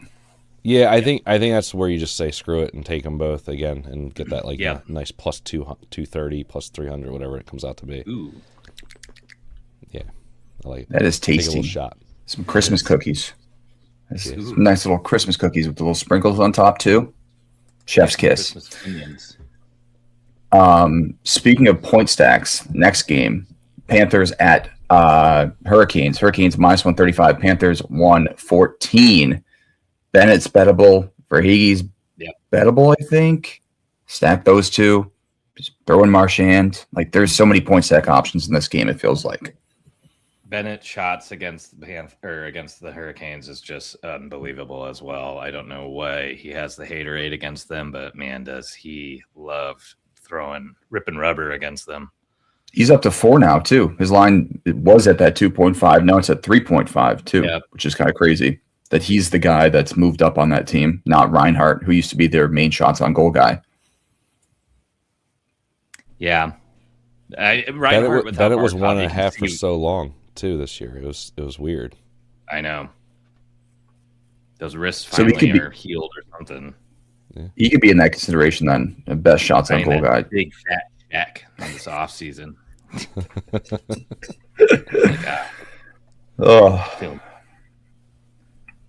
Anything from you guys in this game? Florida, Carolina? That's all. I am just on Bennett. I may stack him and Marchand point as well. Mm-hmm. That's really all I wanted to touch. This was a nice high-scoring game when they played each other 2 days ago or whenever it was. I'm a little worried that today goes the opposite way. But it wasn't, though. It was like 3-1 with 2 minutes left in the game. Mm-hmm. And Florida said, oh, actually, hold on. Flip the switch. And they just unloaded. Bussy was standing on his head all game. And then they just went God mode. Like, Carolina could not get the puck. It was pretty damn impressive and horrifying for every team in the NHL that thinks, like, oh, this team's been in the Cup so many years in a row. They're definitely not going to be able to continue it, can they? That was pretty impressive. So it's a little bit of fool's gold there, just as far as it being an over. Like that looked like that game was done. But with that being said, I do think we will see goals here again. Anderson in net for Carolina is a huge downgrade from Bussy the last game. You can get Verhaeghe point at -130 as a straight. Yep. I'm taking that all day, every day at that price. And I might do like a bet man at to have Martian. another baby, by the way. Verhaeghe have another kid. Just like keep now. popping kids out, dude. Yeah, He's been on an unreal tear since that. It's It's crazy. the longest new dad strength I've ever seen. Yeah, it's been like it's Again, been when's awesome. McKinnon having a kid? We need McKinnon to have a kid. Oh my God. I want his Well, shot on goal. prop to apparently be like some guys 0.5. don't get it though. Some guys don't get the dad boost, so it's not for everyone, but for Verhaeghe it is apparently. So yeah, I mean, I think I want a lot of Florida props here just to fade Anderson because I just think Anderson's been brutal this year. So Yeah. And I mean, Tarasov was in net too versus, or no, Bobrovsky was in net. Excuse me. Yeah. Yeah. I don't mind All right. Bobrovsky saves again too. He was 25 and a half last game. I like that a lot. It took them getting to overtime, but again, it was that situation where Carolina was defending the lead in the third and they just stopped shooting, and Florida made that comeback. So I think maybe it might be a little bit easier this time. I like that a lot. Yeah. All right. Anything else? Nah, I guess we should keep moving, right? Yeah. All right. Next game up, New Jersey at New York. The Islanders are +110. New Jersey -130. The only one I had circled here was as a possibility was Nico Hischier at 3+. Anything from you guys in this one? I'm going to just take the plunge. I think Jack Hughes' shots looks pretty good. I'm strictly going off the history and his nice little warm-up game, but Any concern with the thing with his hand? Didn't he have his hand taped up recently? well, he had the There's nice all the- fight with himself or whatever it was. Yeah. But he had 4 attempts and 2 shots on goals against the Buffalo in his first game back. I'm just I know how this player works. I did not want him game 1. I'm just going for it. Yeah, why not? I think if anything, use it almost as like a goal scorer piece because it's like a +120 for 3.5. Like maybe combine it with like McKinnon at 5 or I'm sorry at 5 shots or something like that. But go big with it. But I mean that he has just dominated the Islanders in the past. Averaging 10 shots attempts against them. He's hit in 7 of the last 9. He had 11 shots against them just in November, right before the injury. I mean, if you're doing the history narrative, actually injured, stack him why with put him Pasta. in- What? I said if you're doing the That's a great matchup point. narrative today, then Pasta fits that narrative as well. Yep. That's interesting. Yep. That could play. Anything for you, Franco? Or Besky? Sorry. I think Schaefer shots looks good too. Jersey's allowing a ton of shots to defensemen, and who else is shooting on that team? Yeah, you're right. I didn't even think of that one. Franco, what do you got? Give me Barzell assist. It's been red hot. The price is right. Yep. I'm going to take it. It looks like Markstrom in net as well over Allen, which I'd rather have. Allen's been unreal. I don't know why Markstrom's even getting any run. But yeah, I'll take Barzell assist at -110. Feels like a nice number. And I don't mind maybe looking at Schaefer point as well. That's been it looks like it's turning a little bit. So -115 there. Yeah, not a bad look either. All right, next game, Sabres at Senators. Senators -155, Buffalo +130.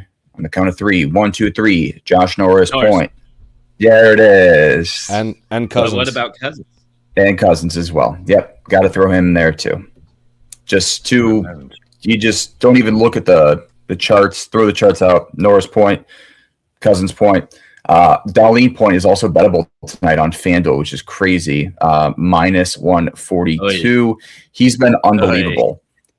He's been I don't like it unbelievable. I know, but I don't like when FanDuel's the one that's offering it. Yeah. ESPN's minus 135. So No. There we I mean, go. the score. Yeah, better. he's looked unbelievable the past few games on their little run that they've been on. So I'm going to back him to keep it going tonight. Any other looks in this one? I'm down for the Darlene point, especially at minus 135. It feels like more often than not, at least recently, we'll see when this ends. It will end eventually. When you see a player like that at a number like that, you just take it because you're not going to see that very often. And I feel like it's been paying out more often than not. So I'll take that Darlene point. Obviously, like you said, Norris is an easy take here. I don't mind the Zetterlund look as well, Brendan. Honestly, he's still on that top line. Those guys are playing unreal. So, I don't know. I feel like Sens games have been lower scoring, but Sabres games have not been. So, which side do we get here? I think this goes to the under. Lines in net, Allmarks in net, another revenge angle. If you're really dying to take that, I think this game goes under, though. Sabres haven't been great on the road this year, but they've started to turn things around. I don't know. I think Allmark stands on his head here, and we see a 3-1 game. Okay. Maybe a 3-2 game. But I lean under in this one. All right, next game up, we have Nashville at Minnesota. Look how good we're doing with the. I got nothing. I got nothing in this one. You got nothing? Nothing. In Minnesota, I'm even going to take something. I hate betting Nashville games. Ryan Hartman? No, Ryan Hartman sure. revenge? I don't know. What do you guys got? Yeah, Ryan Hartman revenge, sure. Ryan Hartman revenge. The Reds? Yeah, for a year. Oh, I didn't.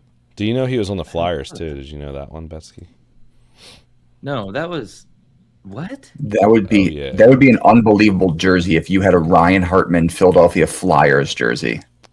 I saw a rumor that one beat writer was saying the Flyers should get him. And I was like, please kill me if that happened. Anyway, back to reality here. Vladimir Tarasenko point. Wait. Why are you not taking that at plus? No. No, I'm not. I know Hartnell, the guy that couldn't skate and like fell over all the time. Yeah, I know that guy. But man, Deluxe. Yeah, Tarasenko point at plus 106. Guy has been unreal recently, and it's weird because normally you'd want to see him like up with Kaprizov, up with Boldy, whatever. It's not been that. It's been him and Yurov and Yakov Trenin. That line has been cooking for some reason. So we'll keep doing it. Plus 106. I'm going to sprinkle his goal as well. He had goals in 3 straight before that last game. So give me his goal and give me his point tonight. Great values as kind of a pivot off of those main guys who you can't really be getting them at any kind of nice price.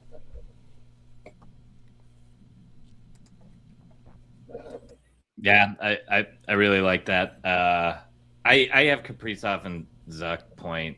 I mean, the Kaprizov history against Nashville is too good, and then they just kind of he didn't get on the board against Edmonton, which was shocking the other day. So I don't know. I think that's a nice little bounce back, but I like that second line too. I've had Tarasenko circled for a couple of days now and just haven't had the cojones to do it.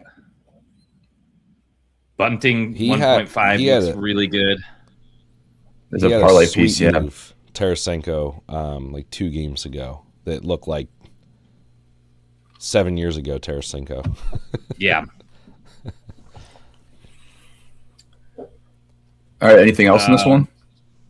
I mean, Hartman is interesting up to 3, but yep. Eric Hall revenge. Yep. We're real. We're really dying for angles tonight. I can't believe they offer Eric Hall a point. That's kind of interesting. They're just it's going to hit now too.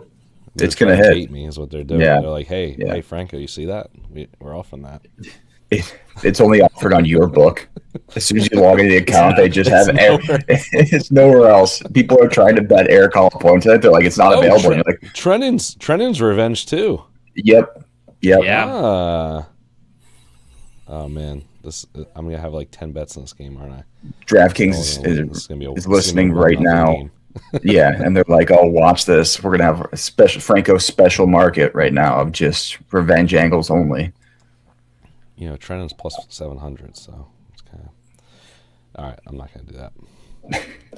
All right, next game on the slate: Utah at Colorado. Betsky, what do you got for us in this one? Bunch of revenge angles. What? Cole, or I mean, is there you're not betting Ian Cole, are you? to score? Yeah, why not? Right? Kerfoot. Oh my God. You want angles? I mean, I would. Yeah, that one. Okay. Yeah, if you want to anymore. That was like 1,000 years ago. He played for Colorado. I know. He's played for like 10 teams since then. Yeah. He get traded with Barry? Tyson Barry. Yeah, for Kadri. Probably. I didn't even Revenge know that. angle That holds sounds strong. right. That sounds about right. That was that Who time else you frame. got? What other revenge angles are there? There's two more, but I didn't write them down. Wedgwood. Yeah. Yep. Liam O'Brien. Oh, of course, everybody's favorite goal scorer, probably. Ryan. There's your same game parlay. What are we talking You know about? what's gonna be sick? We're gonna have all these plays in this game, like real ones, and then Yep. you're gonna see the first It's goal gonna be pop up. those. You're not gonna be watching Yeah. a game. You're gonna be like, oh shit, somebody scored. That's Liam O'Brien. We're gonna be like, no. Yeah. The one person who listens to this show and takes Liam O'Brien tonight, he's gonna be like, "Wow, they really know what they're talking about." Meanwhile, none of us have touched that bet at all. But it'd be a great clip We if it don't does have that. Daniil Boot points or shots. That's freaking annoying. I figured after he scored, we were going to start to actually get his props, but outside of a goal, you still don't get it. I don't know if I'd write him to get another goal tonight. Yeah. Dylan Gunther shows up against Colorado, though. So I think his shots look fantastic. Again, more of a parlay piece, but I don't mind him up at 4 either. Barrett Hayton has always played this team very aggressively, and Lawson Krause has been very good against Colorado as well. So I do like that second line for the Mammoth a little bit more. This team's been good against Colorado off and on as well. So the first game of the season was against them. I think they just lost 1-2. Second game, Mammoth won. This 4-3. kind of feels like a spot where, I mean, it's tough to back anybody playing Colorado in Colorado, but this one's got me a little interested. McKinnon at the 3.5 as more of a parlay piece or boosted up again.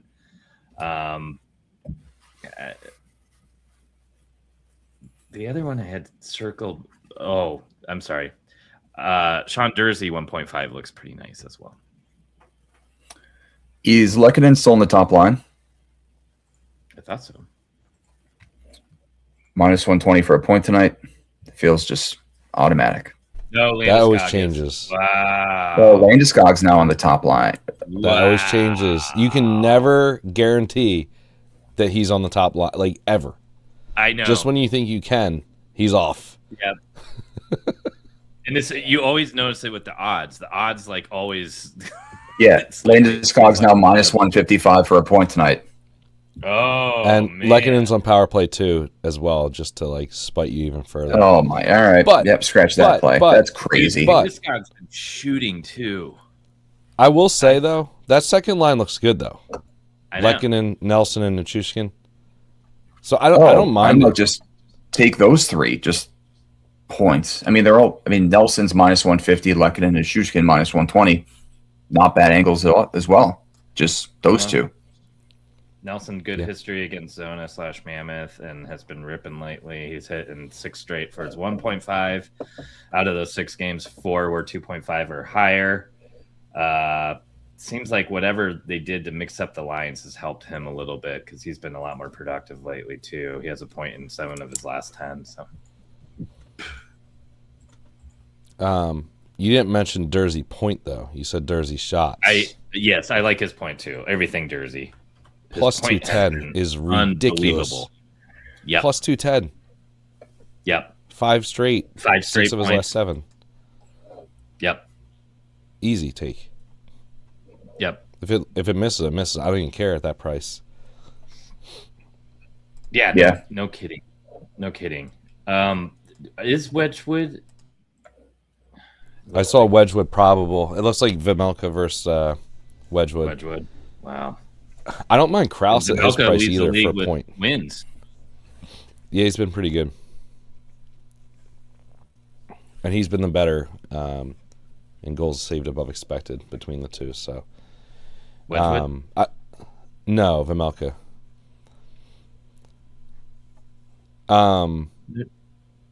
Krause point though, you had mentioned him, but plus 195 feels really good.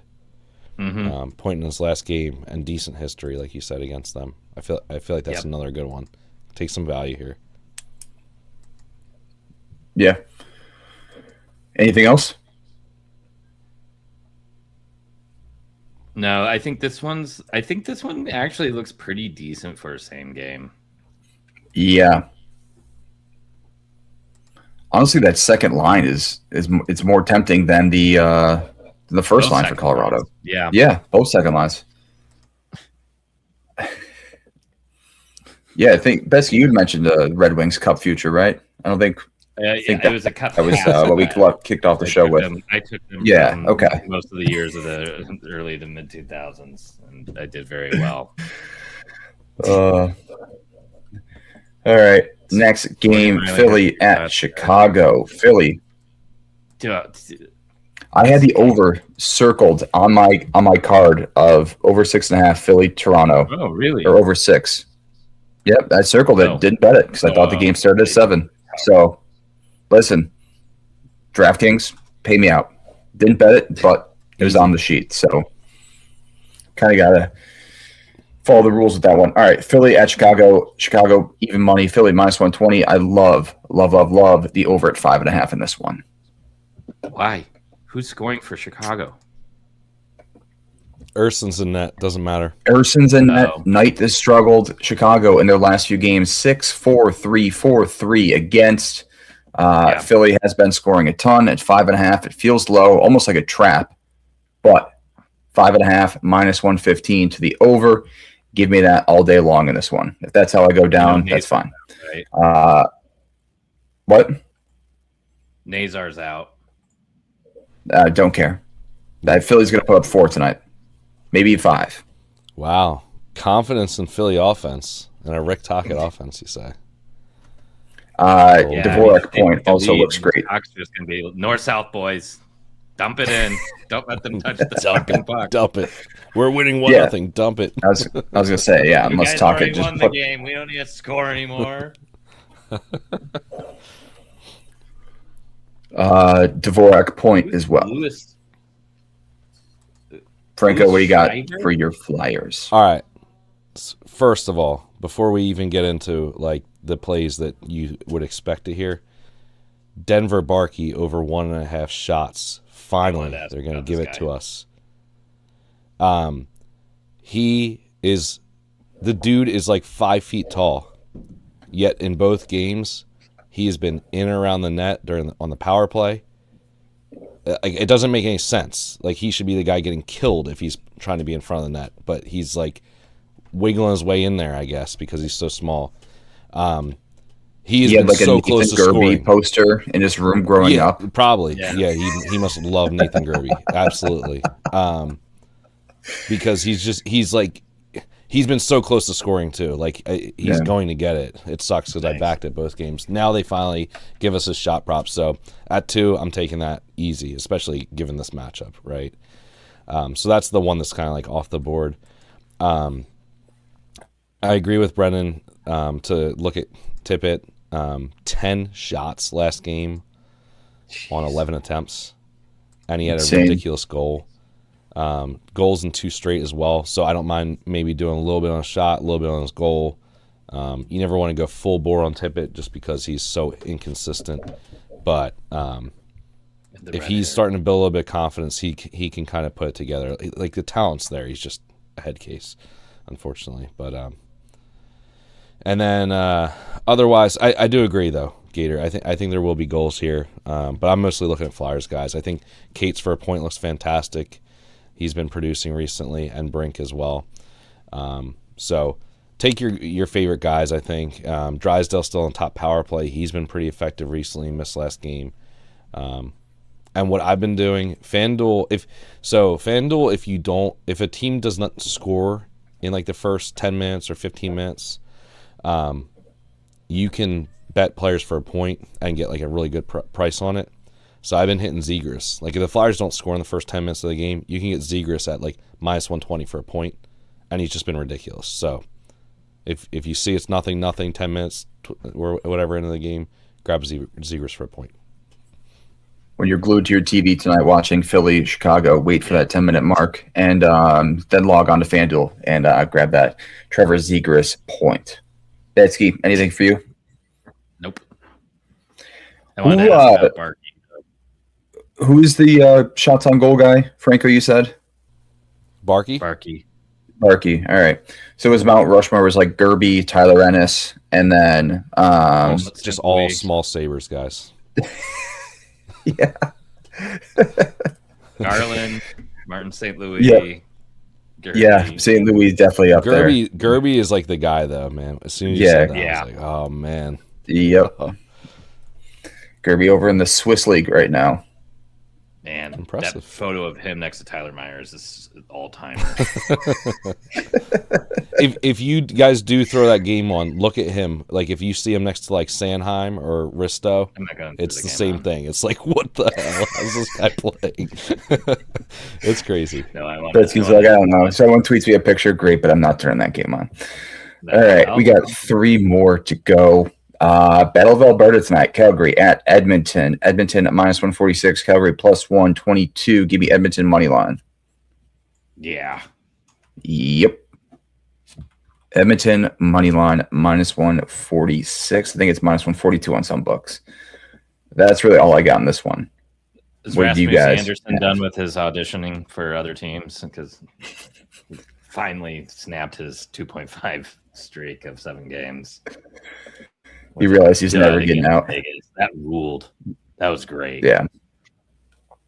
Again, a lot of the shots on goal guys this year have been defensemen. Yeah. Yeah, it seems like the books have a harder time pricing them. Anyways, where's my sheet? Oh, Backlund 1.5 or 2.5. Yep. Don't forget it. Yep. Hamid Point was bettable for a while, and now that's completely gone. So he was kind of my go-to guy on Edmonton for some value, but maybe go back to McDavid at 2 points. I mean, it doesn't look bad. No. Franco, anything for you? Coleman at 1.5 looks all right as a piece, not as a straight, obviously. It's a little too juiced. Yep. Backlund point looks pretty good. He's been heating up as well. And Huberdeau point at plus 105. Yep. I know you guys are talking about Edmonton winning this game, but I don't think they're going to be shutting out Calgary. But you don't have any faith in Connor Ingram or Calvin Pickard to shut out Calgary? Oh, man. That's brutal. Yeah. All right. Next game, Seattle at LA. No way you guys would play in this one. Ingram may be the better of the two, but anyways, sorry. No way you guys have a play in this. Yeah, I was going to say, no way you guys have a play in that one. Trevor Moore, 1.5 looks all right. Chandler Stevenson's been on fire. Yeah, I think you can go back to Stevenson. He missed last game. But yeah. Man, LA. What is going on? Yeah, this game sucks. What is going on? That was a pretty impressive performance by them to be that bad against CBJ. Good for them. I hate LA so much. So this is just like, Capo I hate both these teams. Has been good lately. He's a 1.5, but he's hitting 5 straight. 8 of the last 10. But man, he's only averaging 3 shot attempts a game, so you gotta clench your behind. Your Daniel Boot. You gotta clench your caco. You know what I mean? I'd be willing to take Seattle. What's Seattle money line at, Gator? I don't have the. I'm totally down to take them. They just plus broke that 195. Oh yeah. Plus 195. Yeah. Oh yeah. These guys just saw. LA's been Marchman terrible go. at home. Yep, 4-7-4 at home. There you go. So 4-11 at home is what that means for all you people at home. 4-11. For all you mathematicians at home. And they're on a back-to-back. So it's like... Yeah. They mailed it in. Forsberg played last night, right? Yes. For the Kings? Yep. He's unconfirmed tonight, but otherwise it's Phoenix Copley. Oh, Forsberg. yeah. Forsberg's likely for tonight, according to Money Puck. Which means he's going back to back. Are they really going to put him back to back? I like the Seattle money line. I do too. Or is this your... Yeah. Dude, I am just spraying everything.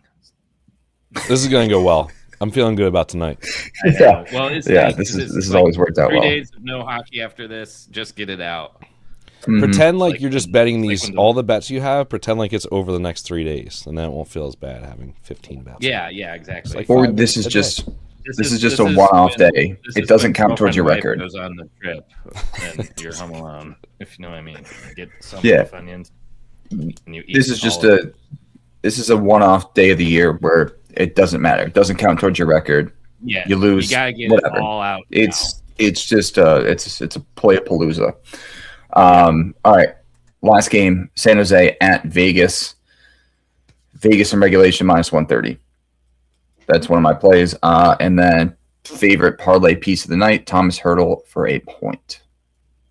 Yeah, love Hertl. Love him at 2.5 shots on goal, which was like at -135 earlier, but now it's like -150. Him plus Hannafin at 1.5. Him 2.5, Hannafin 1.5. You can get around -105. That looks really good. Igor Chernyshov, though, man, I'm riding it. Especially, you want to know why? Let me paint you a picture. What a Christmas miracle. You fly all the way from Russia for the NHL draft. You have sensitive skin, and this NHL draft just so happens to be in Las Vegas. You have to put on loads of lotion because of the sun. Then you were projected to be a first-round player, and you fall to pick 33, where the Sharks grabbed him at the beginning of the second round. You have busted into the NHL and have a point in 3 straight games. And now you are playing in Vegas, the place where there were lots of little memes and jokes going on about you. And you get to go full circle. Igor Chernyshov, point.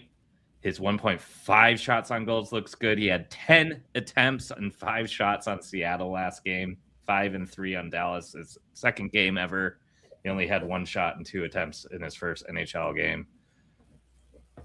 Goal at plus 450 looks really good. Playing on a line with Celebrini. I'm riding this. He's my ride or die. How's his skin doing? Oh, he's back in Vegas. Good. I think the NHL. What if he puts on too much lotion again tonight and he can't hold on to the stick? Can't shoot. You factor that into the picture? What if what if the gloves are covered in lotion? The trainers okay. put it All right. The trainers put them on. All right. So he's good for tonight. I'm glad. Franco, what do you got in this one?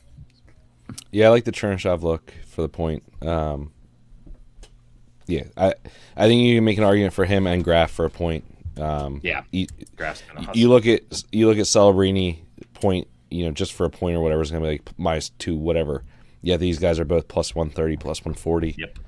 Just take them, and if they both cash, then sweet. They both did last game, so I like it. Sure did. All right. I like that. All right. Anything else? Nope. Should we cook? Yes, chef. All right. Hurdle for a point. You guys care if I put that one in there? That's fine. I'd rather do his shots, but yeah, we can do his point. That's fine. You can do his point. Okay. Yeah, there should be goals there, right? Yeah. Yeah, Askarov starting, I think. Who is for San Jose? Why Hurdle? Just because he's like he's got Holtz and Dorofeyev on it. Oh yeah, I forgot about that. Wow, I didn't. I wasn't thinking about it in that aspect. I was just like thinking of his recent form, which has been all right. But Mr. Revenge. I know, man. I suck. I'm washed up. Your title away. Oof. Look at me. I'm Mr. Revenge now.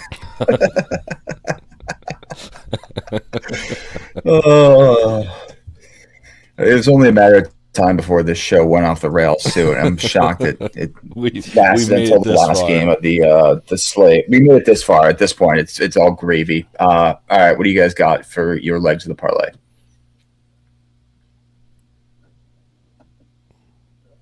So I'm already on the Hurdle plus Dorofeyev. So I'm gonna bar you guys from using Dorofeyev. I don't care.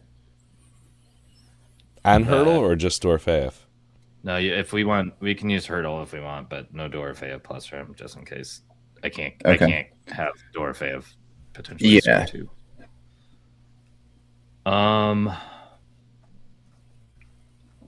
Give me Ryan Hartman 15 shots. Okay. Right, let me look at. I think DK's only got him up to 4. Oh man, he has hit in 6 straight games. Maybe not. I kind of want to do Tarasenko point. I don't have Chikrin anywhere. I'll do Chikrin shots. Chikrin shots? All right. Okay. Chikrin a 3. We're not worried about him finally missing. Nah, yeah, Chikrin 3. I mean, No, it's a great I think matchup just for him take too tonight. Yeah. All right, Chikrin a 3. Ooh, Hurdle I point. like that. Franco, what do you got? I like this actually, if you don't mind. Like, what you got? Right? We'll add his 2 shots as well. Yeah, just add his 2 shots. There's no reason not to, right? Yeah, agreed.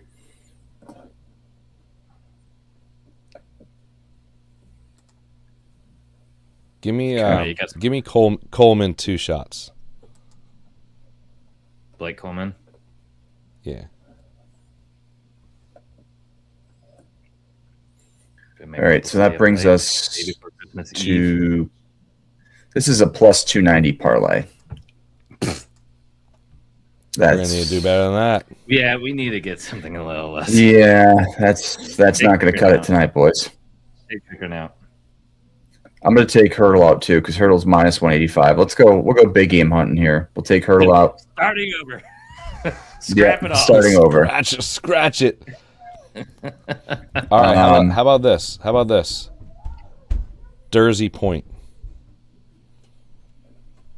Okay. That's like plus 200. Let's get crazy. There you go. Now you're up.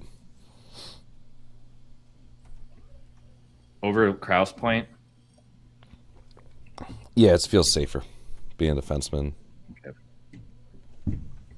All right, Dursey 1+ point plus 210. We're pretty much already there at our last parlay. Yeah.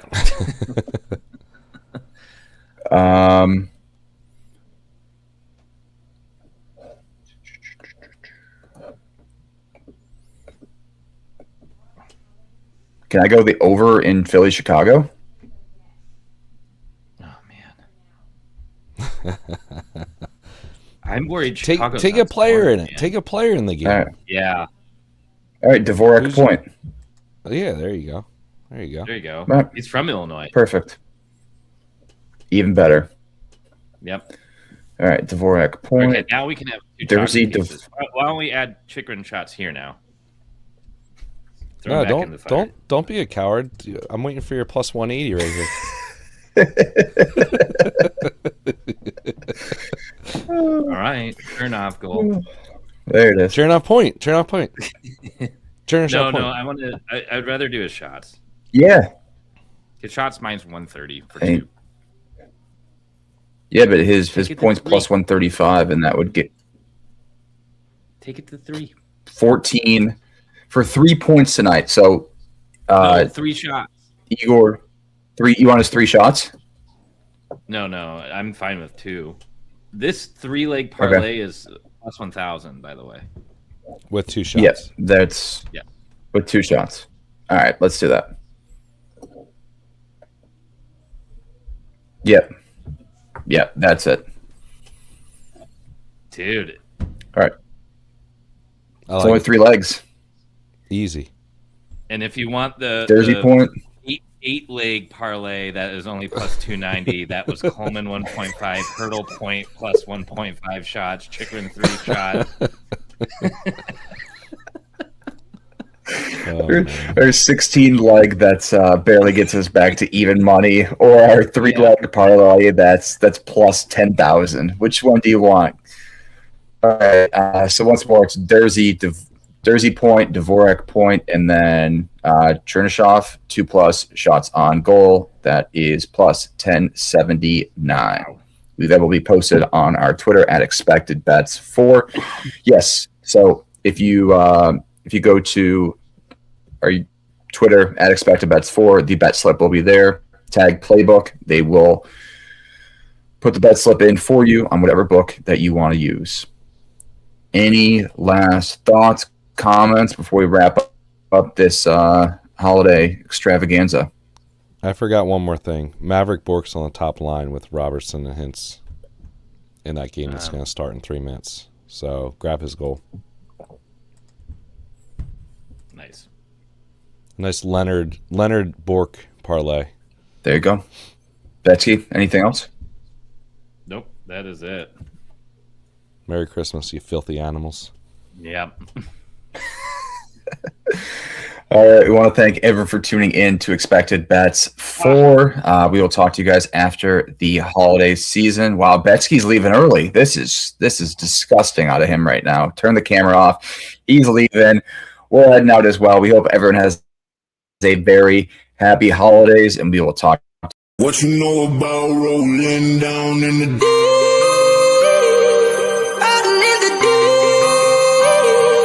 down in the